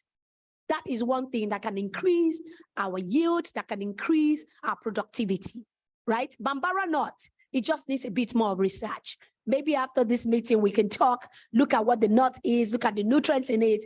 That is what we are here for. Value chain, build it. Look at what my sister has done with coconut. I'm blown away. Look at what my brother has done with bitter leaf. I'm blown away.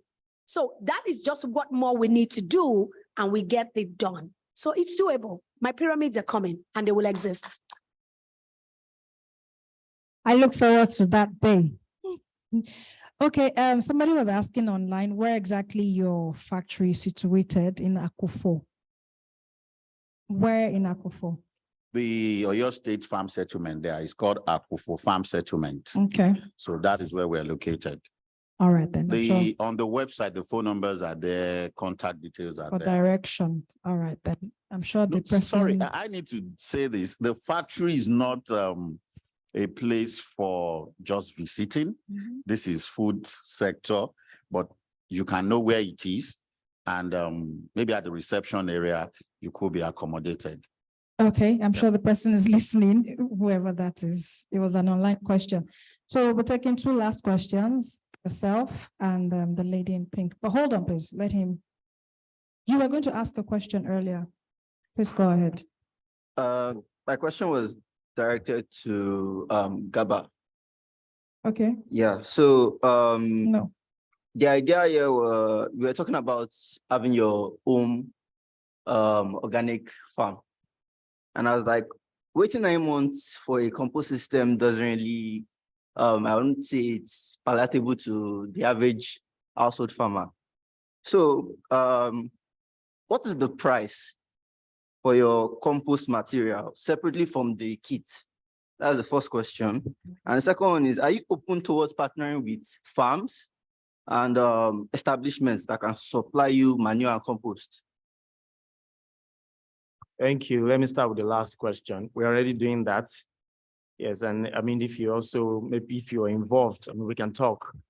So, I mean, that also in a way answers the first question, 9 months. So, I mean, that started as an experiment.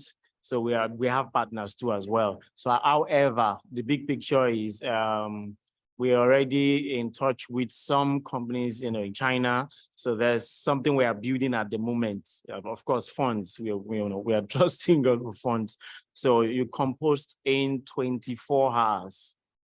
In 24 hours, yes. In 24 hours, so technology, I mean, Madam was talking about that. So that's actually the big picture for us.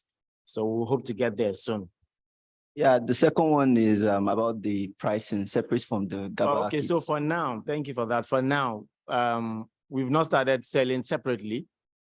I mean, the compost manure, it comes with the kit because the idea is for you to have all the basic items you need to grow your organic vegetable garden, yes, successfully. So it's actually an organic vegetable garden starter kit. So it is. So for now, but so we have an e-commerce now. So what we want to do, and I mean, maybe in some months' time, have each of them, because yesterday some people were requesting for some items separately, seed separately, compost manure separately. So we have that in mind. So we'll definitely do that. Thank you. The second one is a comment, and it was because of Yakulikuli. Okay, go ahead. Yeah, so I'm glad you mentioned technology as an avenue to achieving the groundnut pyramid, especially with the requirements or the request for the nuts. But here also, I wanted to mention the idea of data gathering. Like, for example, the demand. You need to know who is in need of those nuts. And also you need to know what communities can help you, grow them. So like she said, there's a lack of, so in that aspect, then there will be a demand. I need to know if there are lands you can invest in. So that's one of the answers. Like, I just wanted to comment on it when he was talking about it. Now, the second one is Ross, Okay, sorry. So I wanted to ask that what's the what's the value of investment if you're talking about like a bag of nuts currently? Like how is it? A bag of what? Like Groundnuts? let's go Current to market ton. Let's value go of- to ton. Let's go to ton because if I'm You want saying us to go bag, to tonnage? yes. Okay, so an average 100 kg bag of groundnut presently goes for 92,000 naira market price, right? So that's part, you know, what you said, I normally say to my team, and I still said it this morning, data is life. Data is life. It's very critical. As at current, what my organization is doing is to map out every region that can grow groundnuts. We've mapped it out. We know what population is there. We know aggregate numbers of groundnut farmers that exist. We started a sample size last year with 50 farmers. They grew 566 kg per hectare, right? That's low in yield, right? And so one of the things I also came back with that research is that they are just on the primitive side of the farming. Even that size of land, how much of it can, you know, for example, for me, one of the greatest challenge that groundnut has is aflatoxins. And there's research that has been ongoing. There are solutions that have been preferred that when you even ask the farmer, is saying, what is that? You know, a training was just done recently for a group of farmers in close to Abuja, near Nasarawa. They are groundnut farmers and they have the land space. And we say, use AplaSafe so that I can reduce the level of toxins in this groundnut. They are saying, how safe? Do you understand? So the technical area of training and data gathering it cannot be knocked off. So that's very critical and we're working on that. Thank you very much. thank you very much. What I heard, 92,000 naira, groundnuts, kuli, respect it. End of story. Please go ahead. Good afternoon, everybody. I'm Uluwatu Biloba, and my question is to Danny Takes Passion. Ma, you said your fashion business is now 30 years old, right? Now, I want to ask, what were the challenges you faced when you first started as an upcoming fashion designer? What were the challenges and how did you overcome those challenges to be as great as you are now? Thank you. Thank you. When I started out, I can remember that I started with one machine and was even fairly used machine. And I remember the day I was going to the local market in Ibadan here to go and buy that machine. But that machine has given birth to more than 100 pieces. And it's a very long journey. But one of the things that I noticed is that most times we have skill, we don't understand the business side.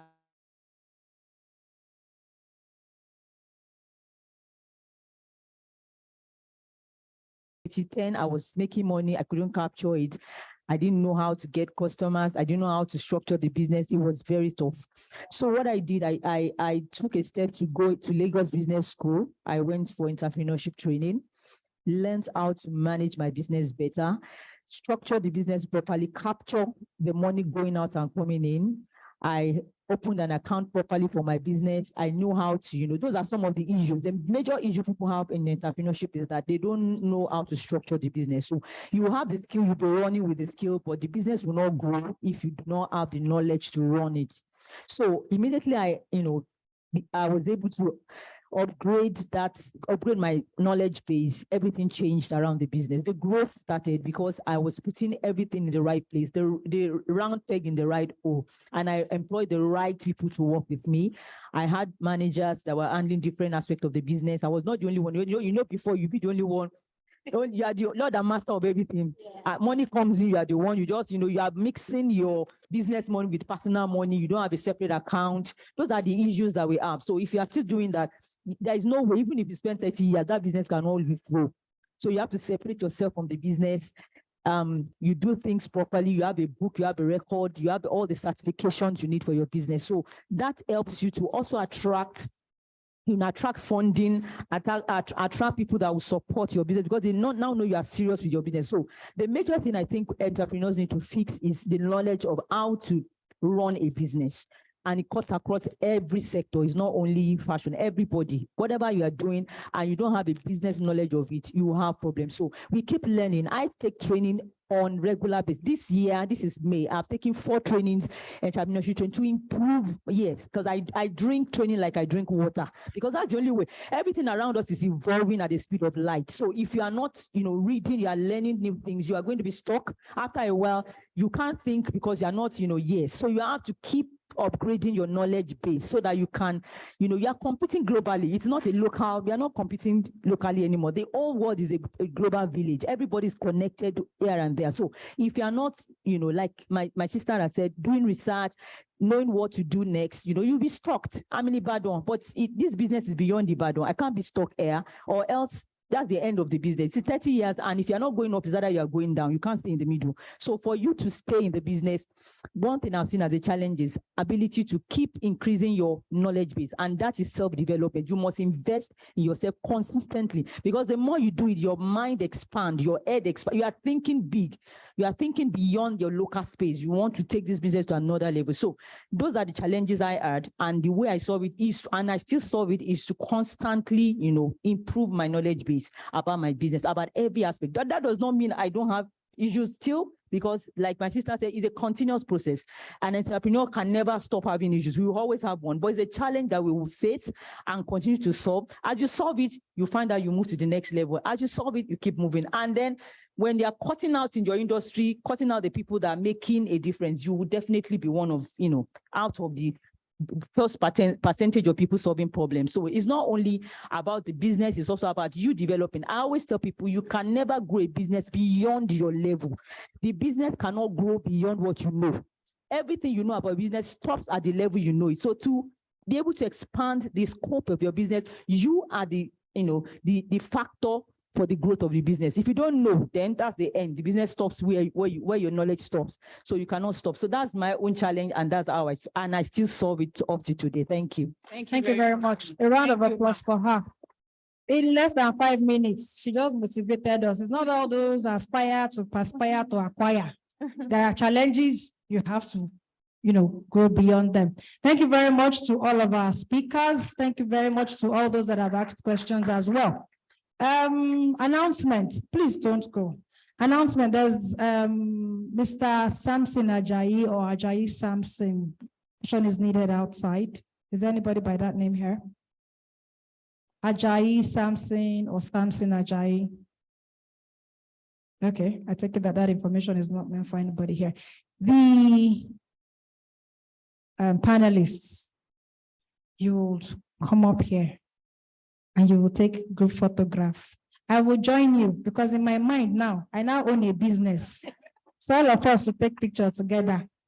And then the beauty of this kind of meetings or this kind of conferences or workshops, whatever name you want to call it, is that we can leverage on the opportunity of meeting the people that already have experiences and exchange contacts and learn from them. Young people, you're not too young to start a business. I can say that from personal experience. So you can start now. You can start now. Now is actually the time for you to start your own business. So you can walk up to them. They don't bite. They won't yell at you. They're very nice people. I've spoken with them and take their numbers. You can learn from them during your holidays as well. So please take advantage of this opportunity that you have here now.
Well, yeah, the refreshment. You say you not call it lunch because it's not. Okay, they said we should not call it lunch. Please, after the group photograph, you go for refreshments. So that when you clap, you have energy to clap.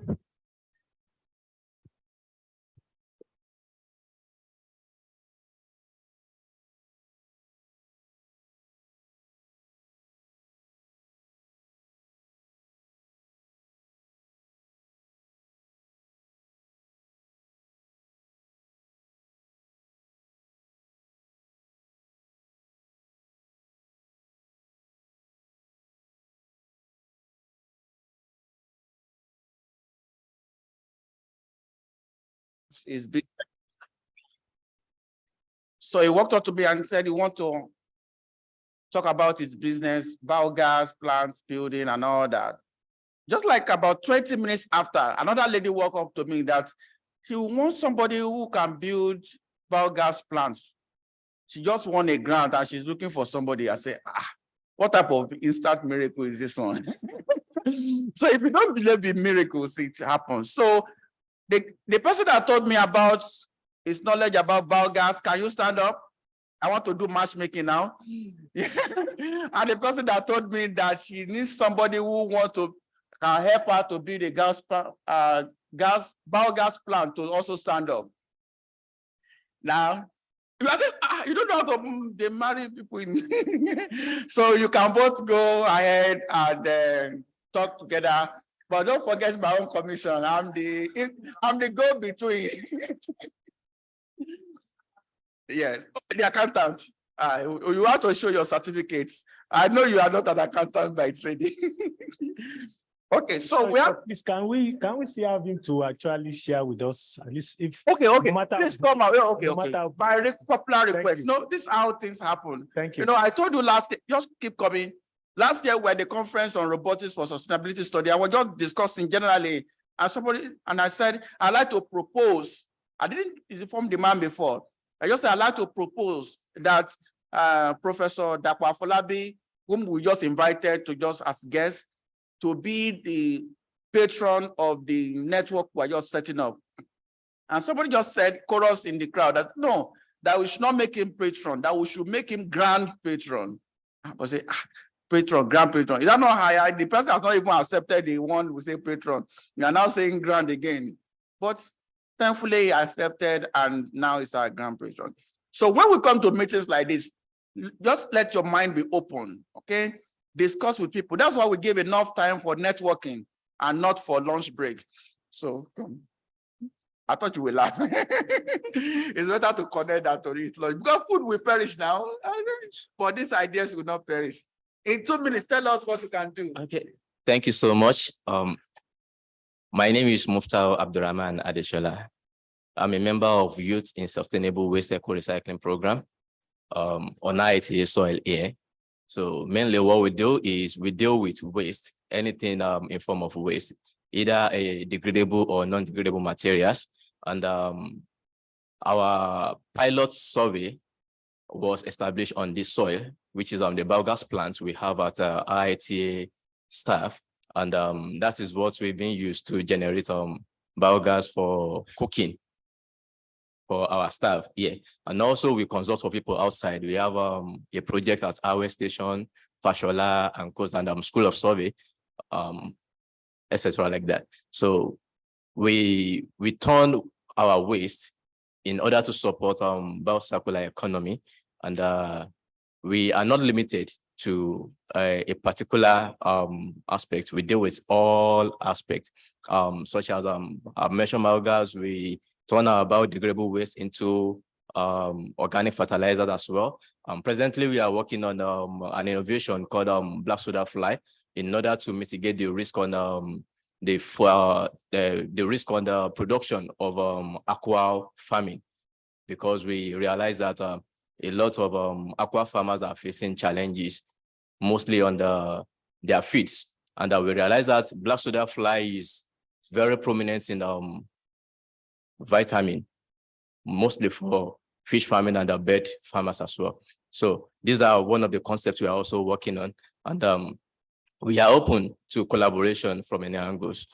That's what we do. Thank you so much. Thank you very much. Before you go, we said everybody at this conference is a member of the new network. It's not a new network, it's a research group of biocircular economy researcher, right? Are you on that platform? No, sir. Because after today, that's where we'll be communicating. If you have business proposal, if you have any ideas, just put it in the chat room. Somebody will pick up the information and all that. So if you are not on that WhatsApp platform, can you raise your hand now? Only, okay. Sorry, have you been seeing this? Just scan this. But if you don't have a scanner, just scan that barcode. If you don't have, you cannot scan it, maybe you don't have not informed, install the app. Just put down your name with Femi or Okpe, Oriofe. Three of them. Can you stand up? Let them just put down their name, WhatsApp number, so that we'll add them later. So do that now before you go. But if you leave here without doing that, I want to say your blood is not my name.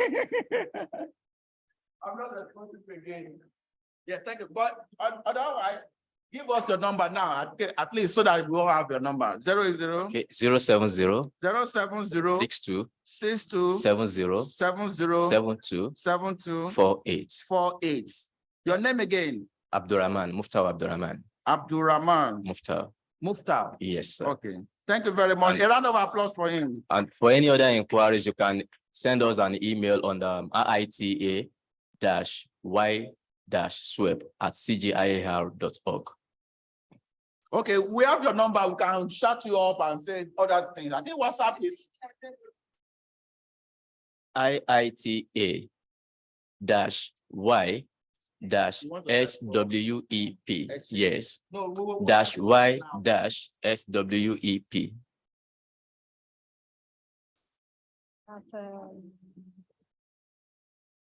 Why? No, the answer is not that. -Y-SWEP@cgiar.org. Yes. The dash is hyphen, not underscore. It's hyphen, yeah. Can you see that? I see that. Dash, not hyphen, but dash. But again, by the time we add you to the platform, you introduce yourself again on the platform. No problem, Yes, sir. we did it. A round of applause for him again. Thank you so much. Thank you. You see, if you don't believe in miracles, at least you have seen one today. So we have 3 things to do before we leave. So you advise me on how to go about it. We want to announce the host of the next conference, the next Circularity Africa Conference, the 5th edition. That's one. We invited the governor, but the governor is very busy. So he has asked his special advisor on agriculture to join us online. I'm trying to check anytime I cite him online, then he will make his presentation. Actually, we told him 3 p.m., okay? So when we start now, by the time he shows up, we'll break for 15, 20 minutes, then we'll continue again. The third thing we want to do is that we have awards for some distinguished organizations and personalities.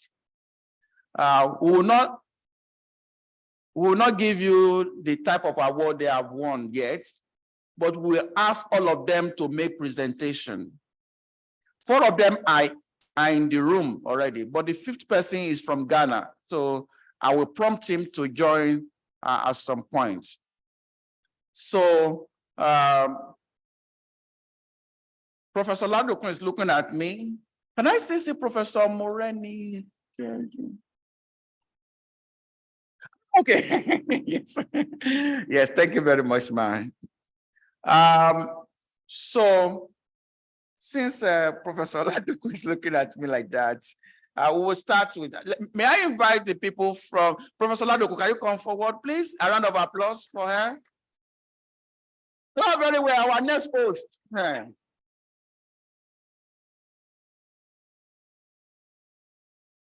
Okay.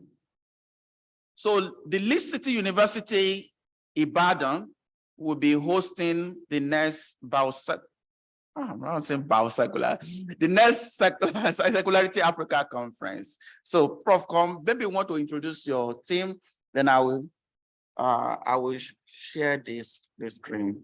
Thank you so much, Dr. Lawale. Good afternoon, everyone.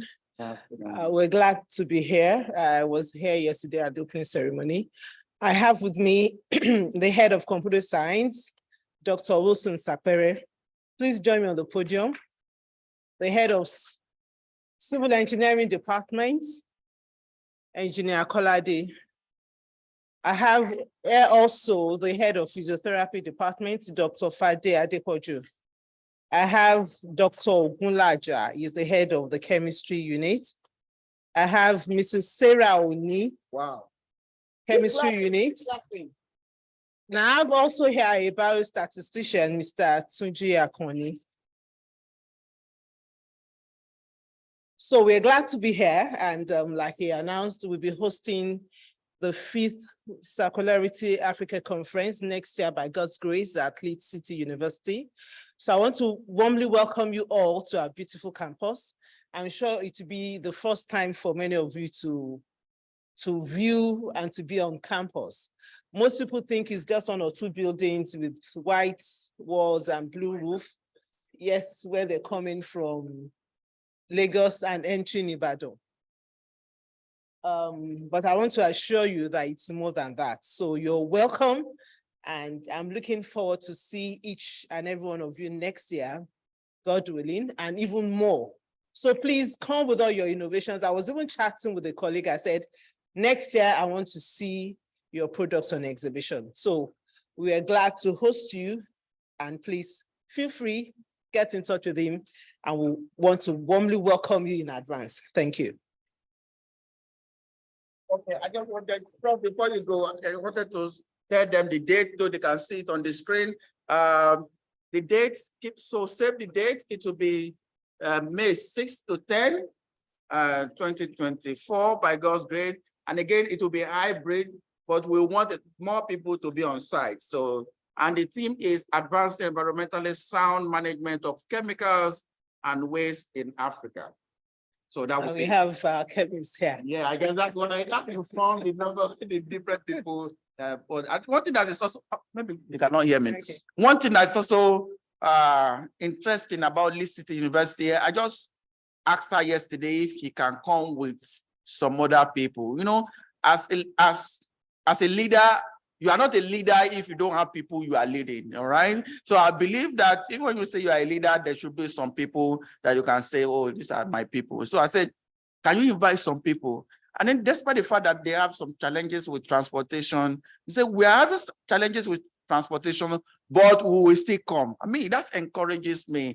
And thank you so much, Prof, for doing this for us. A round of applause for Prof and the team. We look forward to see you organizing a better conference for us. For our team, when we are planning this conference, we said, what do we want to do differently?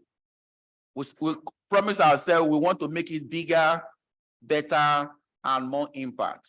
So I think you can attest to the fact that for those of you who were around last year, and if you are not around, you will see the photograph and the program booklet. No, the people here this time around are more than those who were there the last time. That's the first thing.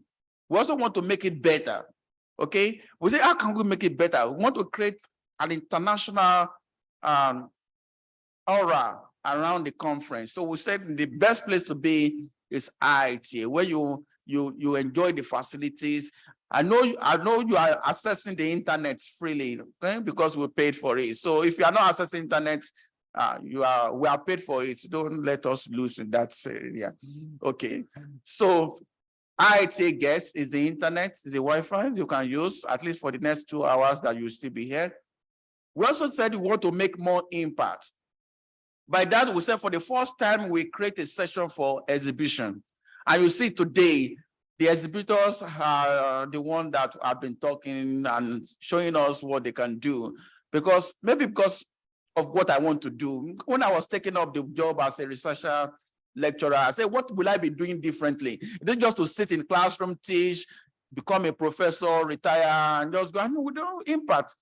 We talk about community service, but how many people can say this, the impact of the society?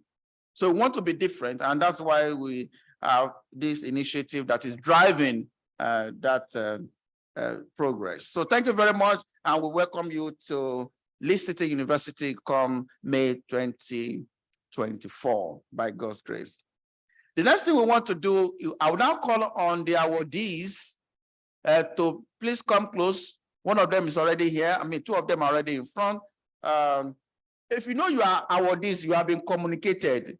So just come to the front here. I don't want to mention the name yet. You have your presentations here. So I'll come up now.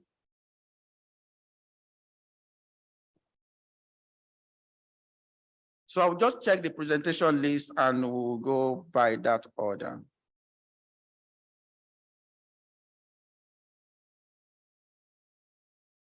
Okay, we have Dr. Okweyemi Amusan, we have Koliko Ware, we have Plug in Nigeria, we have Professor Ezimoye and Whole Planet Health. Can you please put your hands together for them? Please come here, man. So this first you, as it were. So the first person that will be making presentation is Dr. Okweyemi Amusan.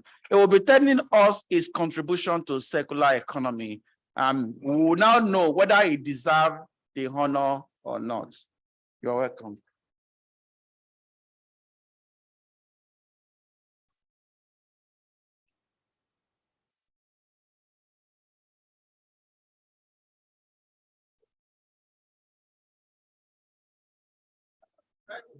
Yes.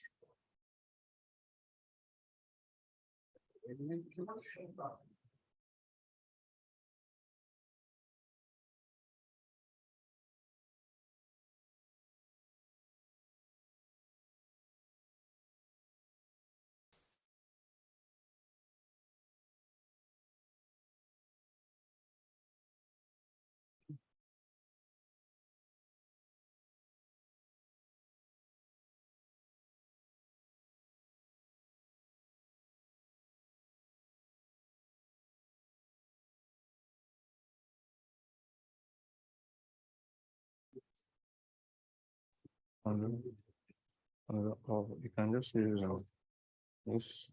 Okay.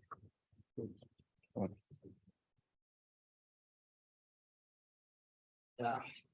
Good afternoon. It's a pleasure being at this Circularity Africa. So I want to talk about my contribution so far to circular economy in Africa. So actually there is a clip there. Maybe because of time, I may not be able to play it because it will take some time. And like we have been discussing, circular economy talks about the use, the internship between recycling, the use, and the production. So actually my journey into circular economy started in 1995 as a young engineer.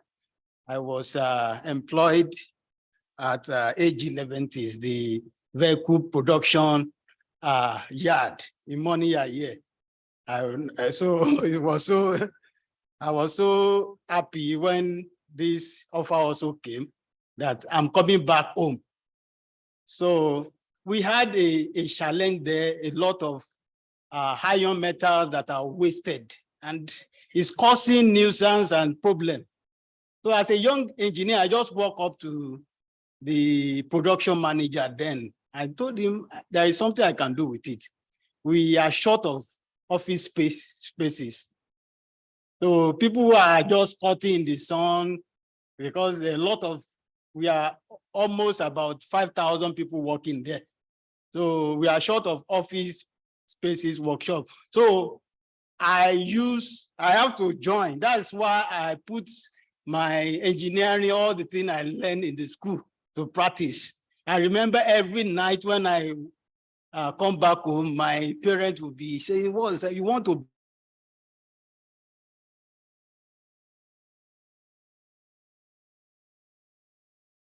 Almost half of this. you know, it's a lot of work. So, but by the grace of God, I was able to do it. And NTA Ibadan documented it as one of the best projects of the year. So, and that has also motivated me and also helped me to learn more about how I can harness these opportunities in circular economy. So my research, I will be able to do 5 degrees, postgraduate degrees abroad. So I'm a member of over 15 chartered membership professional bodies globally. So I've attended over 25 international and regional certified academic and professional trainings. Then I have 5 fellow certifications. All this confirms my contribution both at the local and global levels. So since I also wear the caps of academics and industry experts, so I want to talk about my impacts in these 2 sectors. If you look at it, something you discover we have been talking about linear, how we can move from the resource intensive linear economy to a more close circular that can add value to the whole of the chain. And that comes by research. It comes by the interplay of the industry and also ability to be able to bring this research and the industry and bring it into something that can be translated to policy that can change the world and make us attain this sustainable development goal. So let me talk about my industry expert contribution. So I act as professional advisor to both private and public sectors. A lot of companies, I sit on their board of directors, and some of them I even share some of them. I'm a consultant to Ghana Energy Commission, and we are able to build 10 megawatts of electricity connected directly to the national grid from waste, bio waste. So, and organic waste too. So I also am also an expert in the United Nations Volunteer, UNV. I also support GIZ, AHK, Association of Waste Manager of Nigeria. I'm a consultant to them. LOMA, I remember last year I was able to lead the delegation of the Nigerians to the biggest waste circular economy trade fair in the world in Germany, Munich. And it was so interesting. So if you look at the technology, you discover that a lot of things we do from combustion to gasification to pyrolysis. This is just ability to be able to minimize the amount of oxygen you apply to the system. And like the person that also came, we talk about the biochemical and the digestion aspect of it. Now, I also represent multinationals in Africa and lead their circular economy and renewable energy sustainability initiative in all Africa countries to date. So like I also said, I've led some people to IFAT, they call it IFAT, world largest circular economy trade fair in conjunction with UNIDO, GIZ and AHK. So I was the pioneer country manager West Africa for Bosch. I actually set up the company in West Africa. So that's why they made me the pioneer. So I developed the African strategy and also introduced climate smart packaging technology to expand the African market. So I pioneered the first Africa Energy Center for General Electric 2025. That was what even brought me back to Africa. I was based in Europe, and I was able to do it and train the people and move on. So then I also have something that is like my pet project now. I call it Sustainable Academy for Youth in Circular Economy. So that in 3 months, we can train people in a new field and help them set up a micro, small, and medium enterprises so that they can also employ people and also solve this unemployment of the youth. So it's one of my pet projects I'm doing, and a lot of other training there. Then let me quickly move to the research. I hope you are also looking at the picture beside so that you know. I don't have time to, because of the time they give me. So I'm a principal investigator at Development Impact West Africa, and this Center for Effective Global Action that is based in the US, but they work in Africa. So this body promotes circular economic through evidence-based impact evaluation research and to assist us in effective policy making in Africa. So I'm a research fellow also at the University of Ghana Business School, the Department of Public Administration and Health Services Management. I'm a researcher also at Center for Petroleum, Energy Economics and Law, University of Ibadan. And I research in circular economy and energy economics. So I have over 15 publications in circular economy. I was awarded Certified Africa Innovator by European Union in 2019. I have also awarded by the Association of Waste Manager of Nigeria. My paper was awarded, was the best. Then I was awarded the Emerging Future Leader by GSS 11 years ago. CP Answer German conference that was held at the Premier Hotel in 2018. I also received an award there. So to date, I've attended, presented at over 20 conferences globally. So then I've contributed, I've written a book. I didn't put it here. I also contributed chapters and executive summary to United Nations volunteer publications on waste management. And I also supported the waste management plan for Cameroon. So I've introduced circular economic into the federal government. There is something they call energizing education.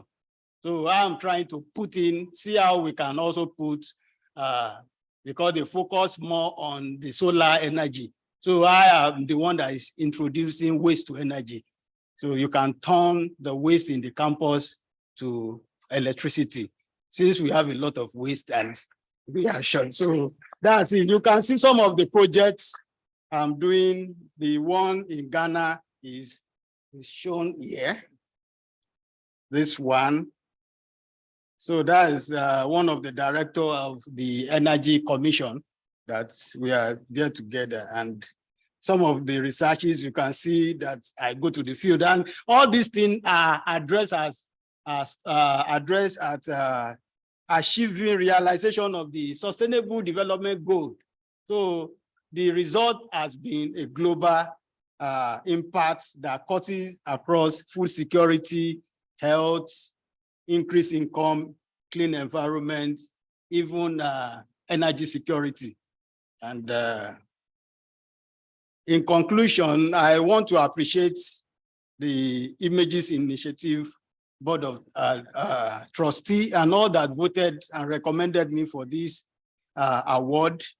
And I want to tell you that this award will motivate me to do more in my ardent quest of promoting circular economy in Africa. So I summarize it. I like people to remember what I'm saying. So I call, once you remember Recipo D, you remember my parting word, the outlook I'm going to run with this award.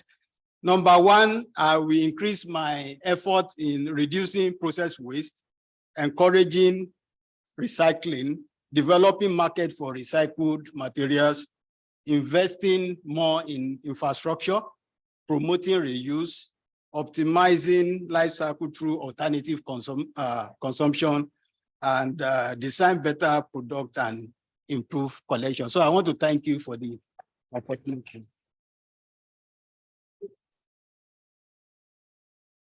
Thank you very much, Engineer Dr. Amusan. You know, one thing that is interesting about Images Award is that we don't want to know the recipients. And okay, there's somebody in the room who received an award last year, and he told us that that award has given him leverage to better things. The same way, I'm meeting Dr. Amusan for the first time today. We never met before. We're meeting for the first time today. No, I'll be looking at the photo. You know, I ask people to send photos, and I say, this must be the man. This must be the man. So later I went to meet him and say, are you the one? And I say, yes. So that's the way we want to be. We want to be unbiased and whatever we do. And we really want to be sure that the person that wins the award is always already deserving of the award. So it's a well-deserved award. So if you want to send him a card after now, tell him, congratulations on your well-deserved award, something like that. Without much ado, I want to invite this next person on the list. Poliko Ware is from Ghana. I'm not sure he's online now. Is he online? His name is Peter Anozie something. Anybody by that name? Otherwise, we can move to next one. Yes. We can move to Plugin Nigeria. Plugin Nigeria, I'm also meeting them for the first time today. Everybody, first time today. Yes, thank you. ICT, can you help us to share? You introduce yourself when you come. A lot of applause. Good day, ladies and gentlemen. Hi, I'm Adib. Okay. No. Those online now.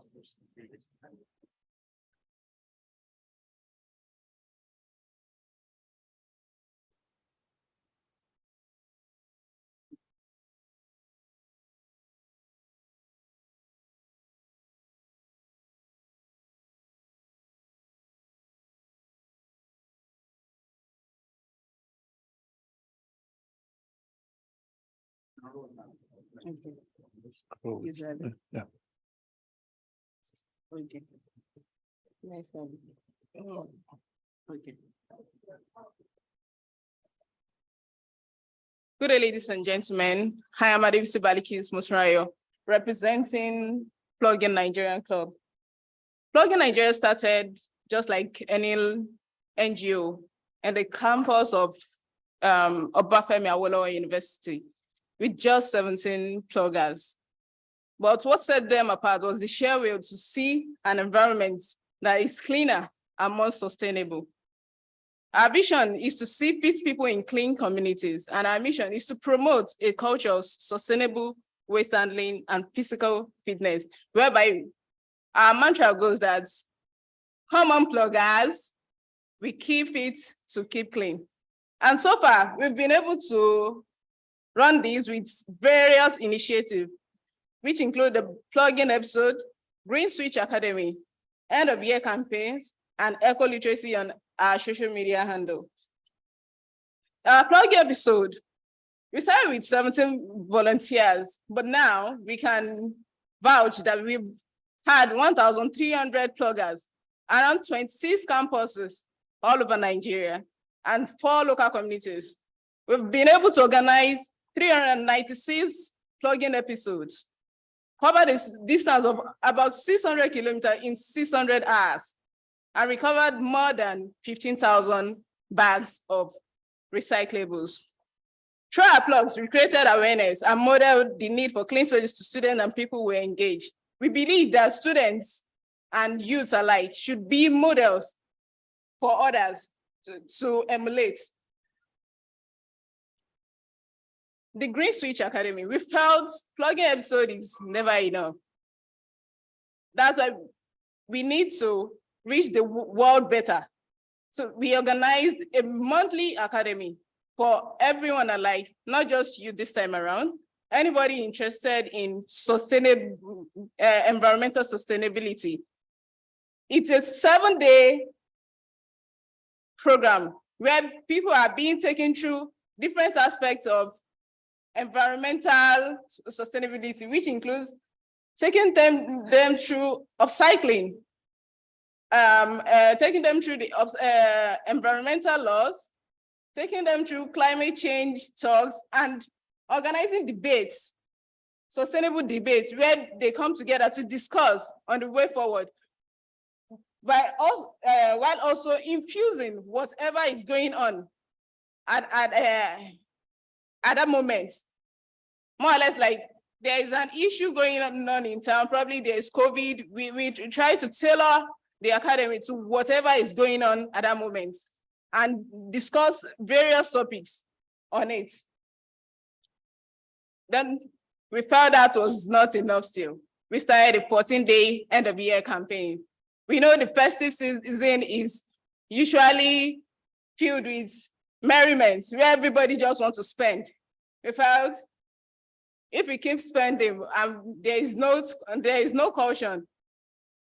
The end will be very disastrous. We started with the end burning of tires, then down to red lights, green lights, then the green cards. And these analytics show the amount of people who've been able to reach in about 3 to 4 years. We started the program. Then eco-literacy on our social media handles. We've been able to reach people from various aspects of the world, from UK, United States, and every part of Nigeria with our blogs, teaching people on ways they can undo things sustainably. We have always believed that there is no planet B, but there will be problem if we that are enjoying their planet Earth are not investing in our planet. If we don't invest in our planet, is it the alien that will invest in them when we cease to exist? Thank you.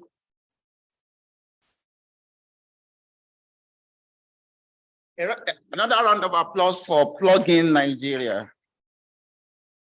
Thank you very much, Ma, for what you do, and what you do has exposed you, and now you are being rewarded for it.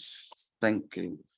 The next presentation will be coming from Ghana. I told you this is Continental Award. We call for applications, and people around the continent submitted application, and one of them is from Ghana, and fortunate to be recommended for this award. Peter, are you there? Koliko, where? I'm there. Oh, you're there. Yes. Yeah. Greetings from Ghana. All right. Yes, Nigeria, Ghana. Do you want me to share your screen on your behalf, or you can do it from your end? I think you have to share it on my behalf. Actually, I was traveling to Accra, so I just parked my car, so you can share it. I've parked. So where are you now? I've parked my car. I'm on my way. I was traveling, but I've parked, so you can share it. I said, where are you traveling from? I'm traveling from Takoradi in the western part of Ghana, western region, the oil city. I just wanted the people to know that some areas in Ghana. That's why I asked the question. Yeah, so Koliko actually is in Takoradi western region. And western region is where the oil and all the natural resources. What I did was I partnered with him so that we could together help bring him back. I will start from the beginning again. 6 years later. Okay, they will roll now. Takoradi in southern Ghana is what locals call the oil city. For ex-banker Peter Kweku Anoe, it's a place of opportunity.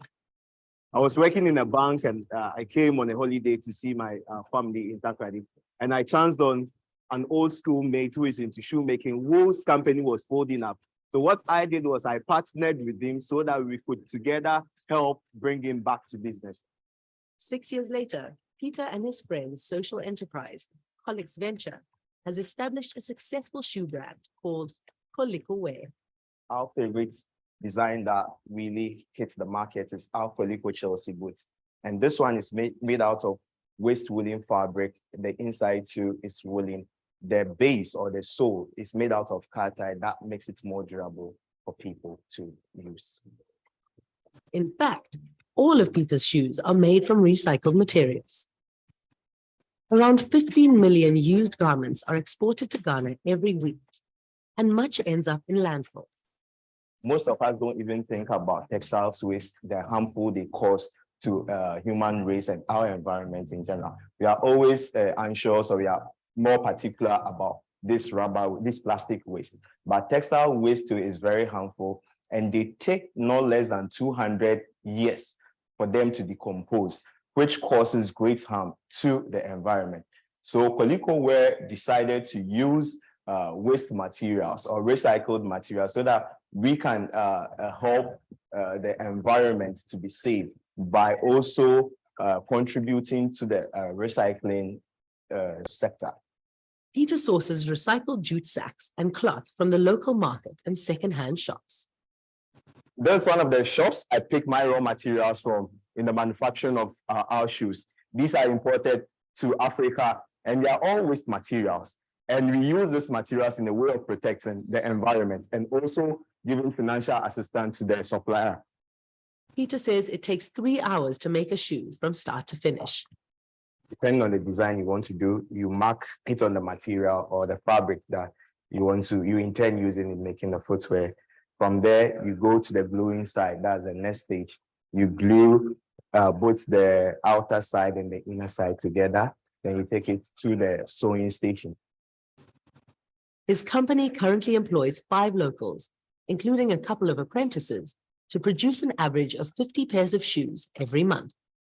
So there's a saying that if you want a nation to be empowered economically, they are supposed to employ the youth, because the youth have the energy, the youth have the strength. So Koliko Wear thought it twice that why don't we engage the youth, train them, give them skill, and also empower them economically. So that's the more reason why Koliko Wear works with the youth.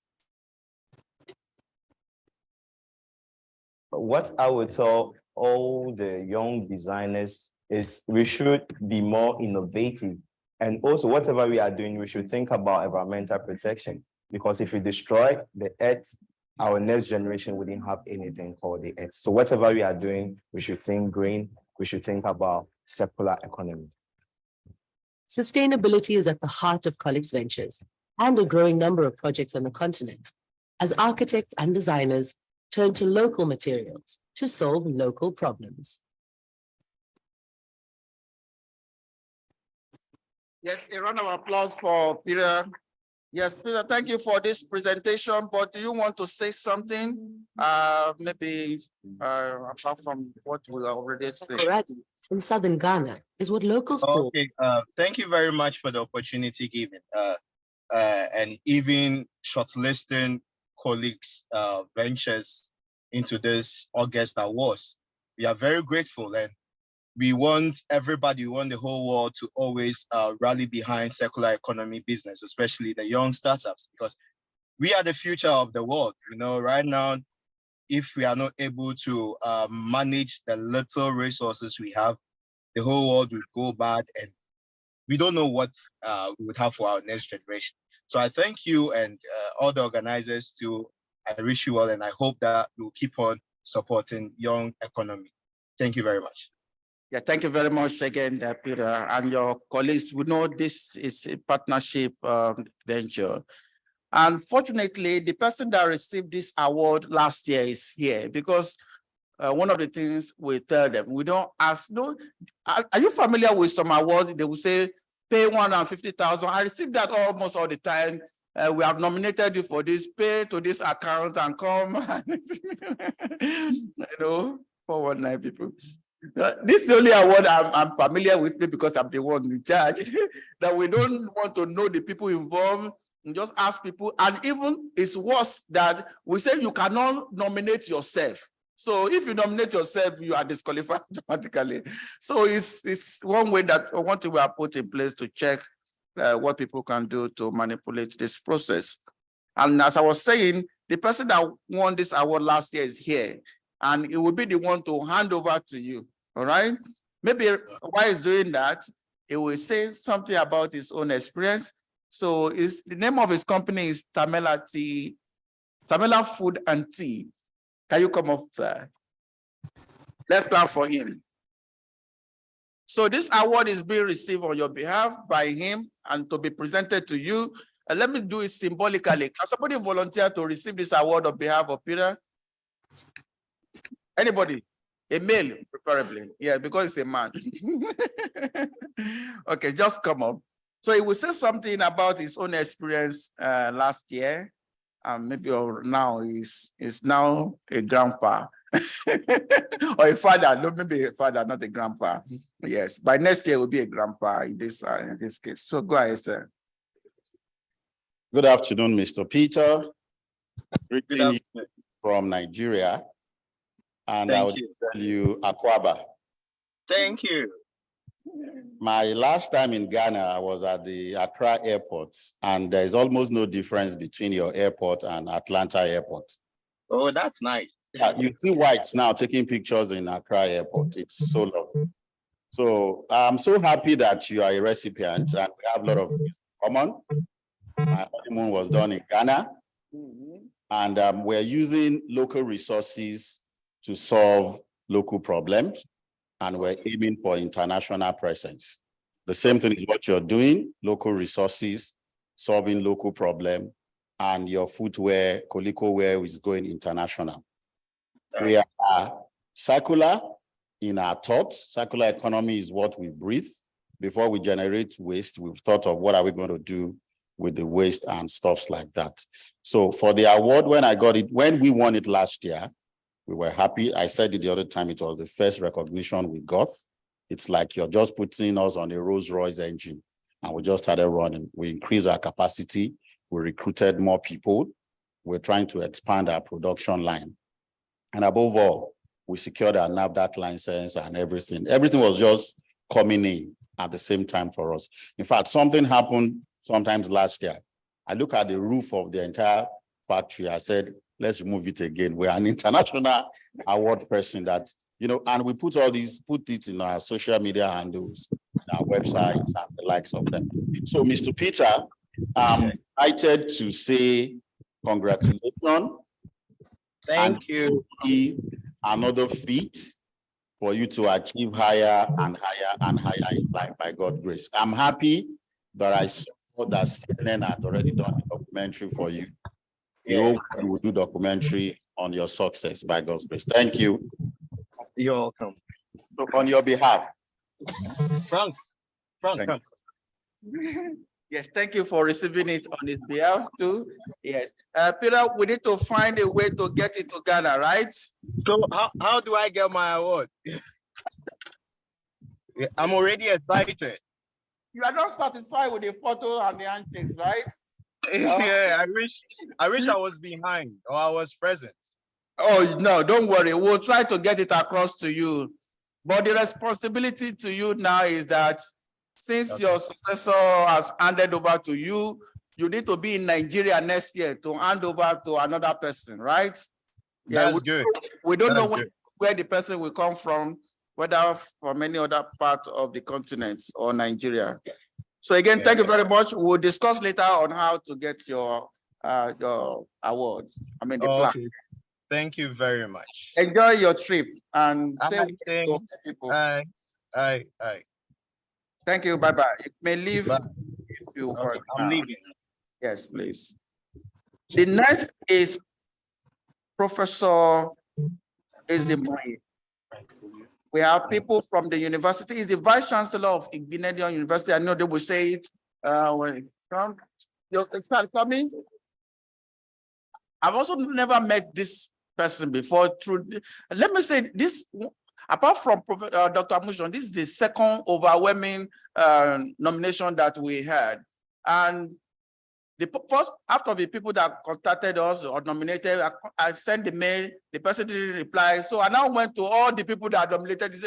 This person didn't reply. I now copy everybody. Please get all the details of this person. And one of them just replied almost a few minutes from that time, and it's been amazing. So to do this today is a distinguished person, but she will introduce herself. I don't want to introduce her. She will do the introduction herself. ICT, can you help us, please? Yes, come in. ICT, can you help us, please?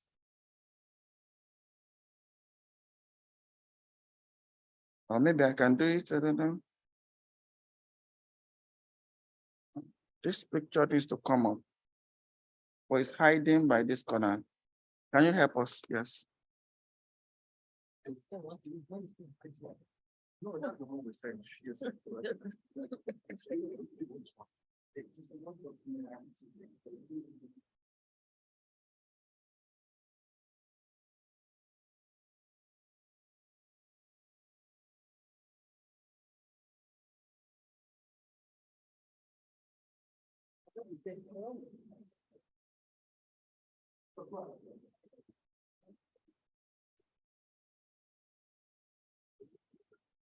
Yeah, good afternoon, everybody. I will not be long here because I know that somehow we are all tired. If you are not, I am. I want to thank the organizers of this program for having us here. I am Professor Odejimi Deborah. I am a professor of finance and economic development from Igbenedion University, Okada. Here with me is Dr. Erifeta Georgina. She's an associate professor of biochemistry. She is the one that really understands all of these things on circular economy. I understand the money aspect. If you ask me about circular economy, I'll tell you how Nigeria produced the first, when we had the change in the Naira note, we withdrew the old one, and later we went back to the old one. So I do have a recycled. So thank you so much. I'm here representing my Vice Chancellor, Professor Ikechukwu Izimoye. He's not here because he's in Abuja and he's very busy, but he felt I could come here to represent him, and that is why I'm here. I will give, like I said, I'm a professor of finance. I will not be able to give detailed, lecture on what he has done, but I'll read his profile, which I've been given. It's a little bit long. If we are to read everything that Professor Izimoye has done, it will take us a whole day. So somehow we just picked some aspects. And those little things we picked out is about 3 pages. We have about 3 pages. So I'll just run through the pages. And I plead that you just be patient as I do that. Thank you. Professor Izimoye Lawrence is a professor of ecotoxicology and environmental forensics with over 40 years experience in research and teaching. He is the Vice Chancellor of the Igbenedion University, Okada, and a visiting professor to Lancaster University, UK. He has served as Deputy Vice Chancellor at the University of Benin under 2 separate Vice Chancellors. Professor Izimoye has served as member, Governing Council, College of Education, now Tayo Akpata University. He's a member of the Governing Council, University of Benin. He also served as chairman and coordinator for the Center for Global Eco-Innovation, University of Benin, in partnership with Lancaster University, UK. Professor Izimoye also was the pioneer federal director of the National Center for Energy and Environment of the Energy Center Commission of Nigeria. Professor Izimoye is a distinguished fellow of the Nigerian Academy of Science, FAS, Nigerian Environmental Society, is a fellow of the Solar Energy Society of Nigeria, fellow of the West African Society of Toxicology. Is also the immediate past national president of the Nigerian Environmental Society. Equally, he's also a board member of the World Energy Council. He's a member of the African Scientific Research and Innovation. Professor Ezemoye is a member of the Federal Government of Nigeria Technical Working Groups for the development of the Agenda 2050 and the Medium-Term National Development Plan for 2021 to 2025. And as the coordinator of the Environment, Social, Regional, and Development and Disaster Management following his appointment by the federal government of Nigeria. As one of the foremost ecotoxicologists in Nigeria, his research interest spans across environmental toxicology and forensics, heavy metal pollutions, ecological risk assessment, biomarkers, endocrine disruption mechanism, chemical, pesticide, fish and amphibian toxicology. He has presented over 200 scientific papers at national and international fora. He has chaired sessions. He has also served as keynote speakers, over 100 conferences, seminars, and workshops with over 150 scientific publications, and he has supervised and examined numerous undergraduate and postgraduate students.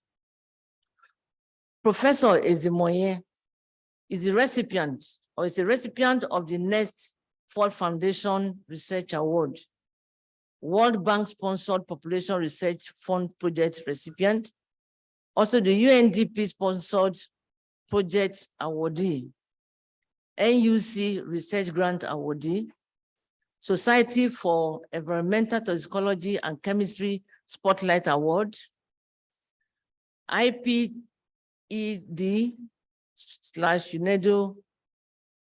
2006 award, and also the International Persistent Organic Pollutants Elimination Project awardee.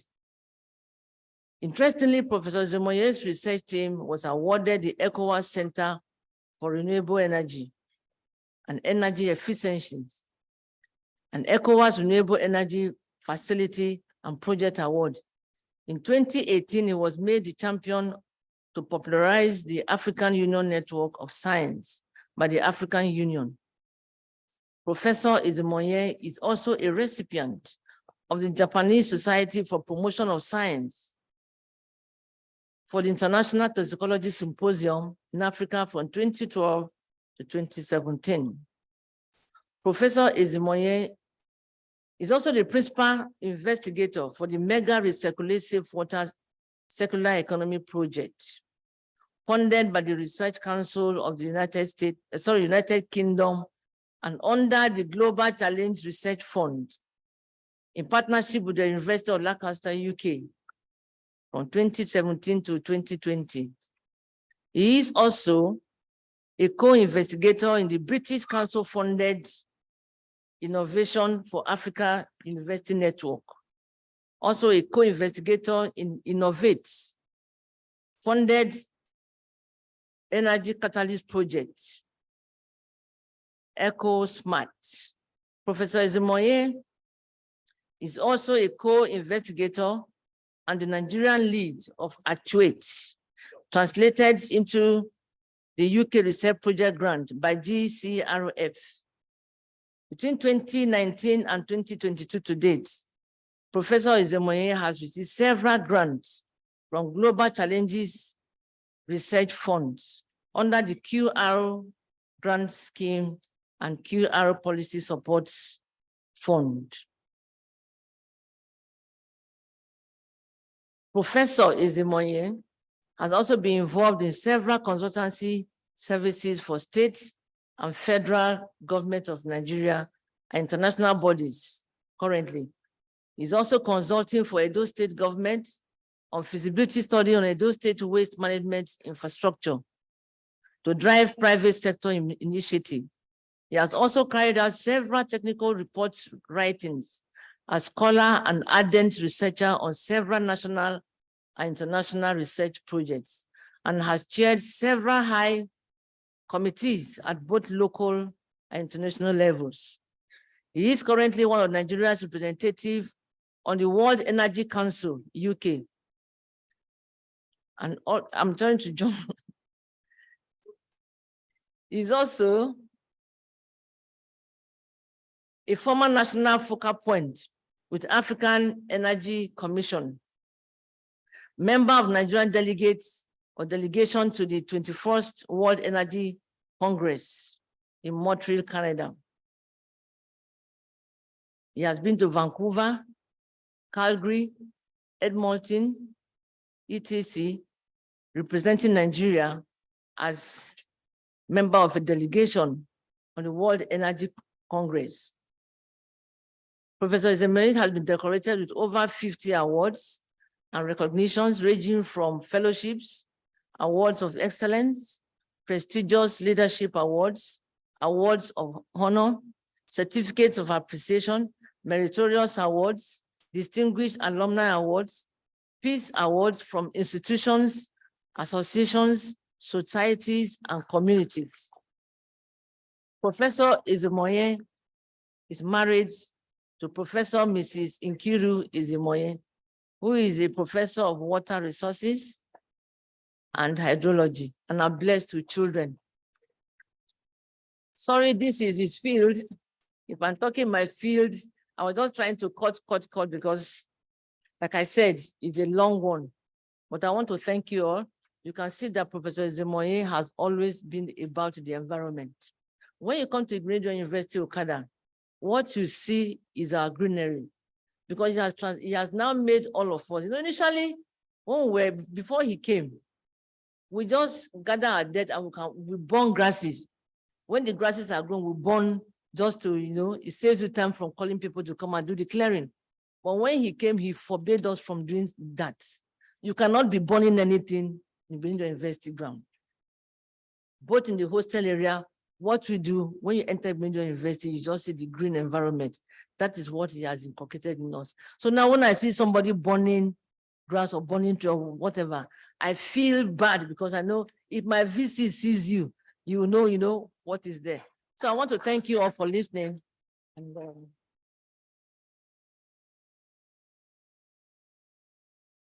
I guess one of the things that made people to nominate Professor Ezemoye is that for this award is that the campus is green and they think that it can be the green ambassador. Okay, so that's interesting. The last but not the least is, what is it about this whole planet? Okay, let's hear you. Whole planet, can you come now? And tell us something. Oh, stop sharing.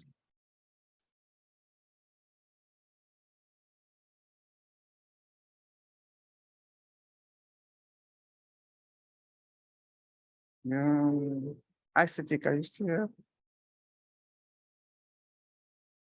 No.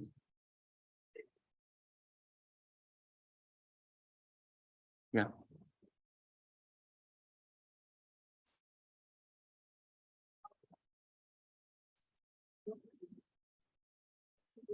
Okay, sorry, let's do this quickly.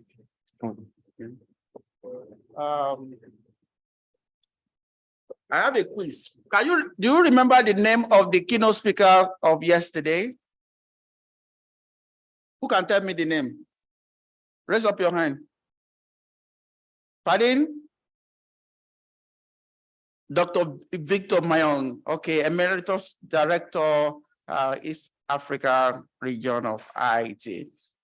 To receive the award, because it's in DRC now, and we are giving this award to Mrs. Kemi Olaobaju to deliver the award to Professor Mayong. This award is for his presentation as keynote speaker at the Fourth Circularity Africa Conference 2023. Please do help us to deliver it. No photographer. Okay, but we are recording it, so you will see this too. Thank you very much, man. Yeah. You want to say something? Yes, please. Good afternoon, everyone. I hope you've enjoyed your stay at IITA. I just came here yesterday to look at how things were going. Well, I can't say much, but I wish you well. And I hope that you gain one or two things from the conference, and we hope to see more of you. Thank you very much.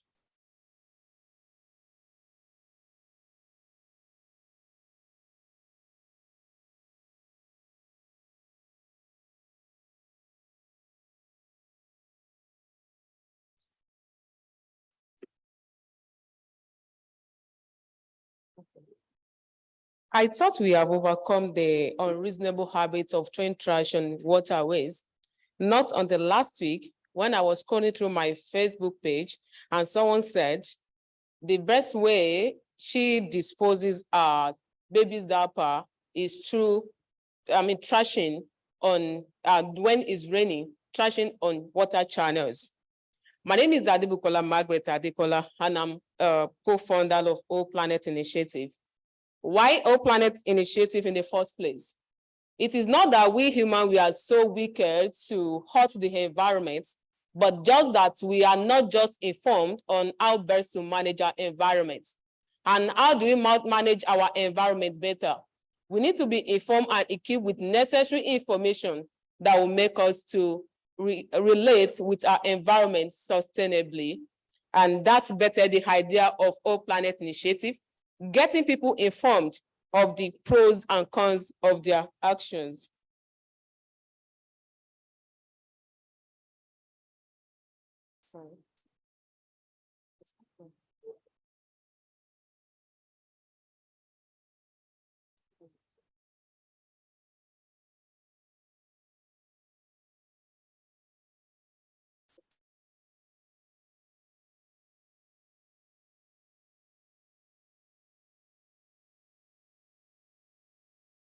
Sorry, I have a short clip here.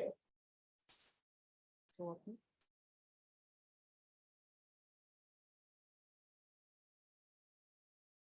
you want to get people broker? They don't want it now. You know the young world. Yeah, as they form, if they cost catastrophe, them go down. If you find now, what people carry and go down? It go block drainage. This one where they come from this place, and the one where they come from that place. Everybody come they put dirty here. It go block them. It go block drainage. After drainage block, it go contaminate the water where people they drink for down.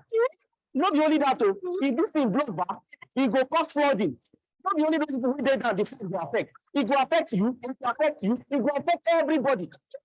And this thing there, if they contaminate ocean, when you say the fish, when we chop, all of them they pollute them. And then they pollute, if they affect us. Now so many people they visit hospital. If they cause food poisoning, if they cause joblessness. And this thing there, the only solution be say, no, they pour dirty for gutter. After they tell you, Mona, go tell somebody, say you know good, maybe they pour dirty for gutter. Thank you very much.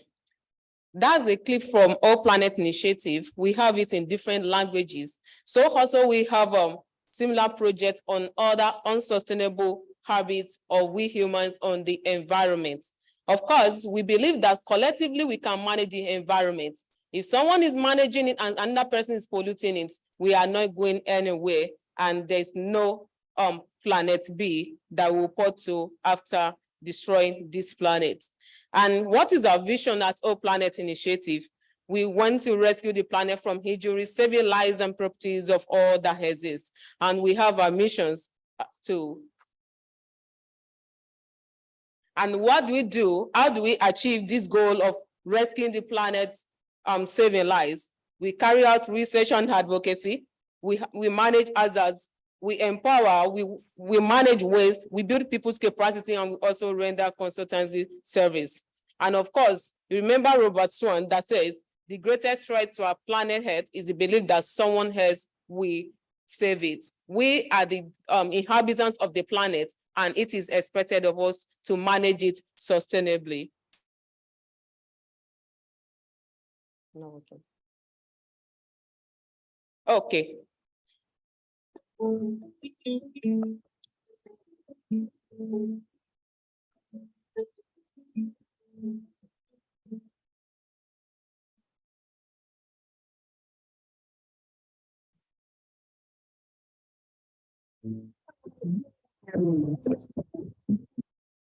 Not to bore us with much stories because of our time, in these few years of our existence, we have been able to raise advocacy in communities and cities via comedy skits, voice over, and community outreaches.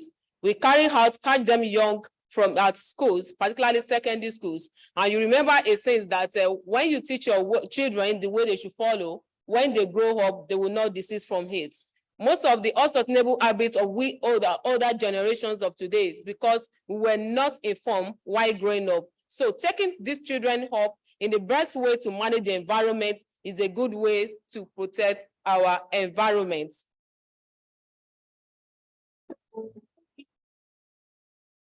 Sorry. And of course, too, the food insecurity crisis that is ravaging the globe is a resultant effect of the way we have managed our environment in the past years. You will agree with me that the last couple of weeks have been so tough for farmers. Their farm produce have dried up. And in fact, a novice was, let me not say a novice, an old woman was saying yesterday in the market that she is afraid of what next year and upper year has for we humans because of the drought that we experienced in this last 2-3 weeks. And how do we overcome this food insecurity? Is by individual venturing into urban gardening, that's home gardening. The little we can little we can cultivate in our various homes, in vegetable, in fruit and herb, we can do so that we reduce the dependency on the commercial production outside there. And by so doing, we will reduce food insecurity to a bearable minimum. Thank you very much. Sorry, before I go, I want to leave up with the quote of Albert Einstein, who says, those who have the privilege to have the right, those who have the privilege to know have the right to act. If you do something, I do something, and other outside there to act, together we will have a safer planet for all. Thank you very much. If you want to clap, please clap very well. Yeah, I assure you us that will be leaving in a couple of minutes. I like this quote: those who have the privilege to know have the right to act. Many of us will go to the university, we acquire knowledge, so that's a privilege, but we don't act on this information. I'm sure you are making up your mind from today to act on the things you have acquired. Okay, so now the next phase is to call on this deserving recipients to receive their award. I will invite I'll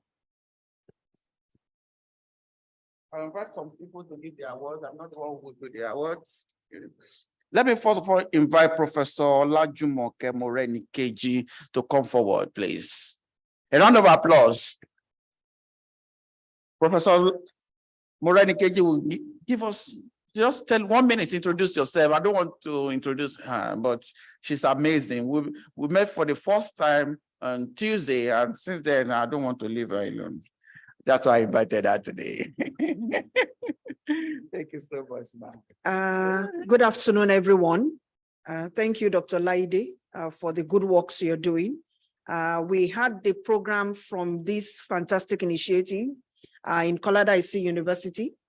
That was Tuesday, and it was really fantastic. We were dealing with robotics and artificial intelligence. Thank you very much for your collaboration and for the good works you are doing. I am Olajumoke Morenikeji. I am from the Department of Zoology. That's why I'm so excited about environment issues this afternoon, because I'm very interested in the environment. Department of Zoology, University of Ibadan. But currently I'm on leave at the Kolada IC University, where I'm the Dean, Faculty of Applied Sciences. I'm also chair, Pangolin Conservation Guild, because everybody knows about the pangolin and me. So when they see me, they call me Pangolin. So I don't know how to differentiate, to slice that away from who I am. So that's why I'm so excited about the environment people. Absolutely amazing people doing fantastic things for the environment. It's part of sustainability. There's nothing we can do if we don't protect our environment. One day, we will wake up and we also go extinct if we refuse to protect our environment and watch all animals go extinct and watch everything get degraded. One day, even if the Bible or the Quran does not say the world will end, humans will end it. So, there's a need for us to rise up and do something to protect the environment, each and every one of us. Thank you very much for having me at your program. The first award to be presented, thank you. The first award to be presented by Professor Moren Keji is the award of the Fellow of Africa Circular Economy Research and Policy Network. Is the Fellow of Africa Circular Economy Research and Policy Network being given to Engineer Dr. Amusha. A round of applause for him. It will collect two things. This is only an award of a fellowship. So we only give one fellowship in a year. Can you come close to Prof? Yes. So we only give one in a year, and he is the third person to receive this award. So Prof, man. Engineer Dr. Yes. Thank you very much for your good works, amazing initiatives, absolutely fantastic works you have done. Thank you so much. We would like to present this to you on behalf of the organizing body. Thank you. Thank you. Yeah. So in addition to the award, we also decorate our fellows with this sash. Maybe you can help us. Yeah. Congratulations. Okay, so let's take photos together. So people will bring you award. No, in America, when they give you something, you have to bring it out. Okay. So this award, yeah.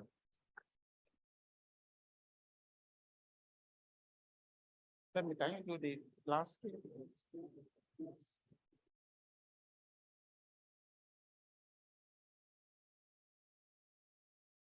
Yes, thank you very much. Congratulations once again. Yes, please. A round of applause for Engineer Dr. Opeyemi Amusha. The next award is going to Prof. You're not done, you will do two for us, please. The next award is in the category of Africa Green City Champions. Africa Green City Champions to be awarded to Whole Planet Initiative. Africa Green City Award 2023. Okay, so we'd like to thank you for what you're doing. We hope we get more people and more bodies like Whole Planet Initiative. Thank you very much. Yeah, because we don't have Planet B, yes. Okay. When we open it, I will join the forum. Okay, so let's open. You have to open it. That's the way we do it. Just really proud of it, yes.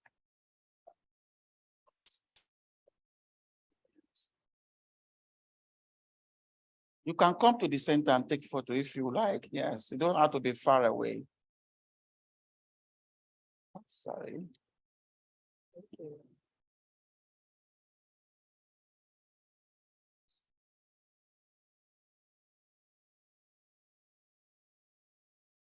Thank you. Thank you very much, Prof. Yes, please. The next award goes to No, somebody was presenting award something and just made a mistake. I don't want to do that. Okay, the next award is Africa Green School Award, going to Plug in Nigeria.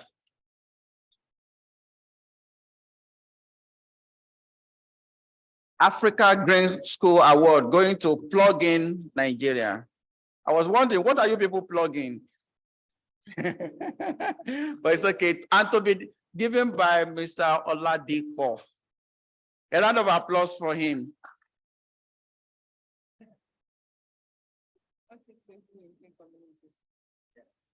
So say something and present. Yeah. On behalf of the Ladies Network Initiative Nigeria, I want to present this to you for a contribution to the lecture. I believe that was going to be. I hope not all that's following. Thank you so much. To push us more to more action. Yes, congratulations. Thank you. Thank you. Yes, can I open?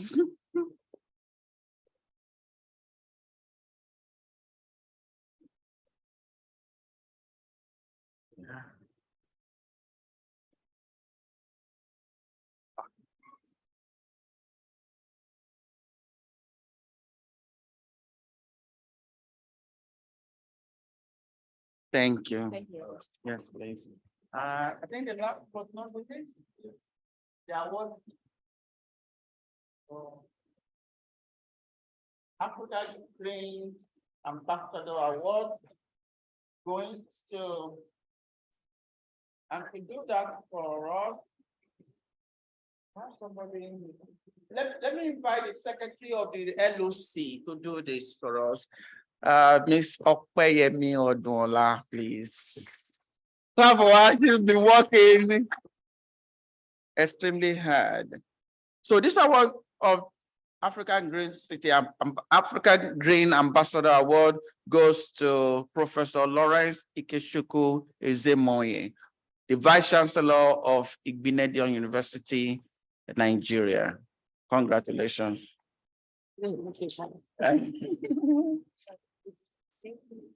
I'd like to give this award. Let's move it from this thing. On behalf of Major Initiative, I'd like to give the award for African Green Ambassador to Professor Ikechukwu. Thank you. Yeah. The messenger also. The messenger will get. Yes, I see. Yes, please, let's take this.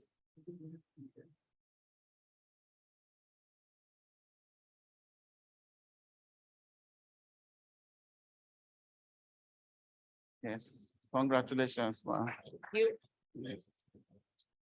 Our regards to the Vice Chancellor. I was asking I for tell the him messenger. who would like to come to his university. You are asking me about the messenger. Deliver the messenger, deliver the message.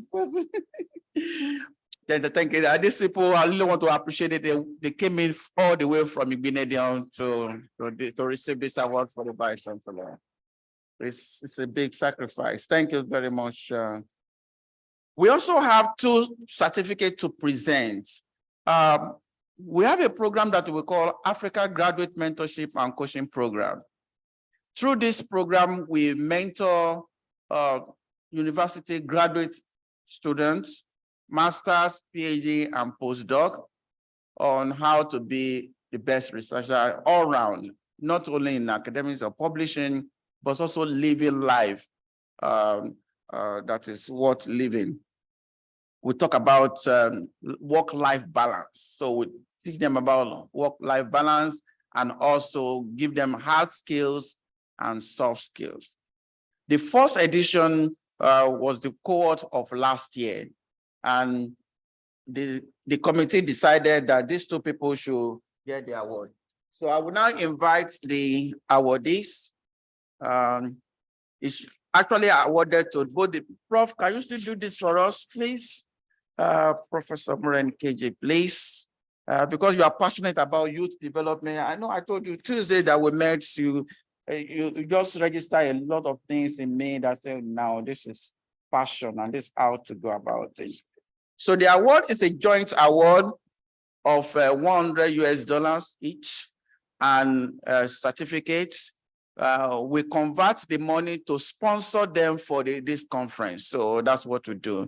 And the mentee is Olayemi Grace Okparinde.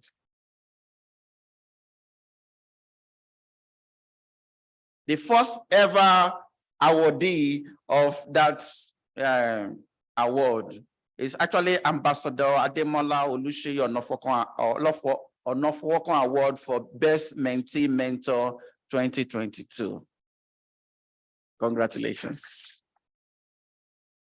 She's dancing. Okay. Now, you wanted to say, oh, I didn't join you. I'm sorry. Sorry. What now?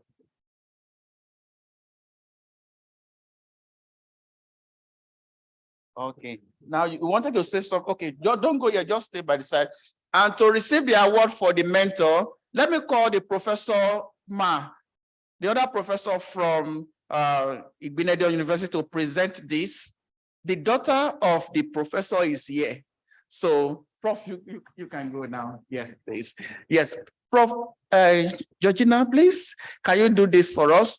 Okay, can you come and receive this on behalf of mommy? So she's the best mentor of 2022. And she's been given this award. I mean, her mother is the best mentor. And coincidentally, she's also a mentee on the program, you know, see how things work. Do you want to speak to microphone? We have not heard your voice since you have been here. Come and speak so that Prof, we know that you also did that. We gave you an assignment here and you did it very well. Go ahead. Okay, this award is given to you as Ambassador Ademola Oluseyi Onofowokun Award for Best Mentee Mentor 2022. And it's presented to Professor Oyeronke Aduni Odunola. Congratulations.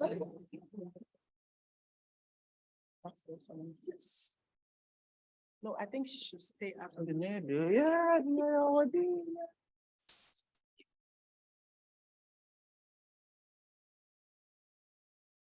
Let's see. Thank you very much. And all those who received the award, Okpeyemi, don't go yet, Secretary. We have letter of award in case somebody who is querying, show us the letter that you received the award. We are very organized. So we have letters of award and we have a copy of it that you signed that you have received the award. So just meet each one of them. Give them the original and let them sign for the other copy that they have received, saying original copy received by me. Okay. Okay, ladies and gentlemen, we have come, or we are coming to the end of the 4th Circularity Africa Conference 2023. A round of applause. Are you not excited to be here? And we just want at this point to appreciate everyone who has contributed to this. I told us yesterday that the conference is an annual project. The moment we are ending one, we are starting the other, and you have seen it today. We already know where we are going next year. We already know the team. We already know the organizing committee. They were here. So it's a whole year project that we run in Images Initiative. So we thank you for being part of it. And we want to thank all the members of the organizing committee. They worked so hard. You want to give you a remarks? Yes. I want her to give a remarks. Are you excited about the award? And say something. She's a very shy person. All right. Good afternoon, everyone. It is with so much pleasure that I am here this afternoon. I am Okparinde Olayemi Grace, and I am a postgraduate student of the Department of Biochemistry, Obafemi Awolowo University, Ile-Ife, Nigeria. And I joined, I was actually a member of the 2022 cohort of the AGMCP mentoring program. And truthfully, I would say it was awesome. I was telling a few persons that I met in this conference that it's a place to be when it comes to networking. you can get that in that program. Dr. Laide himself is a free person. You would think he has known us for ages. The way he relates and the way he talks to us, it makes conversing with him so easy. And that's the way other mentors are.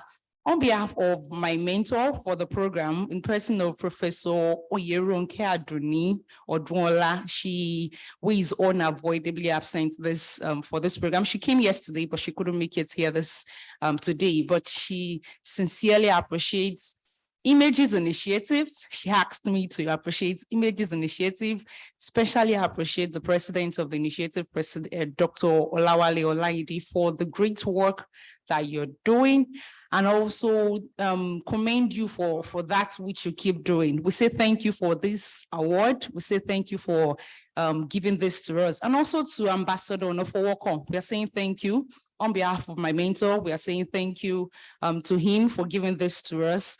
And we pray that this initiative, everything that you do will keep going forward by God's special grace. It's a call for every other person that is hearing about AGMCP for the first time or has not been a mentee in this program. It is a place to be. I would say that over and over again. This people make you feel at home. I was telling somebody, these are lecturers, but the way some lecturers would do, and be like, you can't even talk to some lecturers. I don't know, but these people have made conversing with them so easy. Professor Yeronke Odola is one person. I would say she's a mother. I've adopted her daughter already. I told her yesterday that she's my sister, and she makes it, she reaches out, responds to my emails, my calls, my texts regularly. Like, I can talk to her anytime, any day. They are a wonderful set of people. Like I said, once again, thank you, and thank you for giving us this award. God bless you all.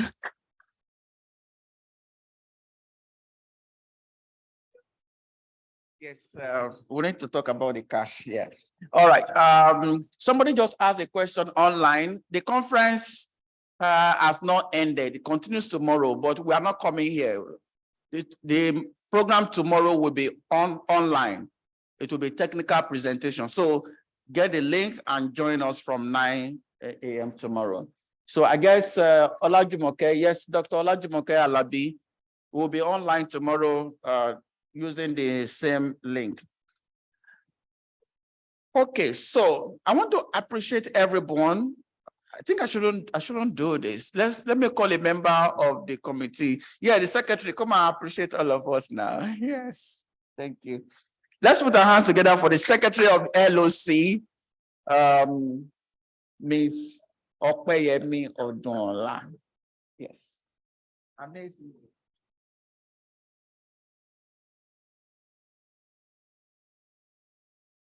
Good evening, everyone. It's been an amazing 2 days. Do we agree? Okay, I know we are tired. I know it's been a long day, but we want to say a very big thank you to, first of all, our primary partner, IITA, the International Institute of Tropical Agriculture.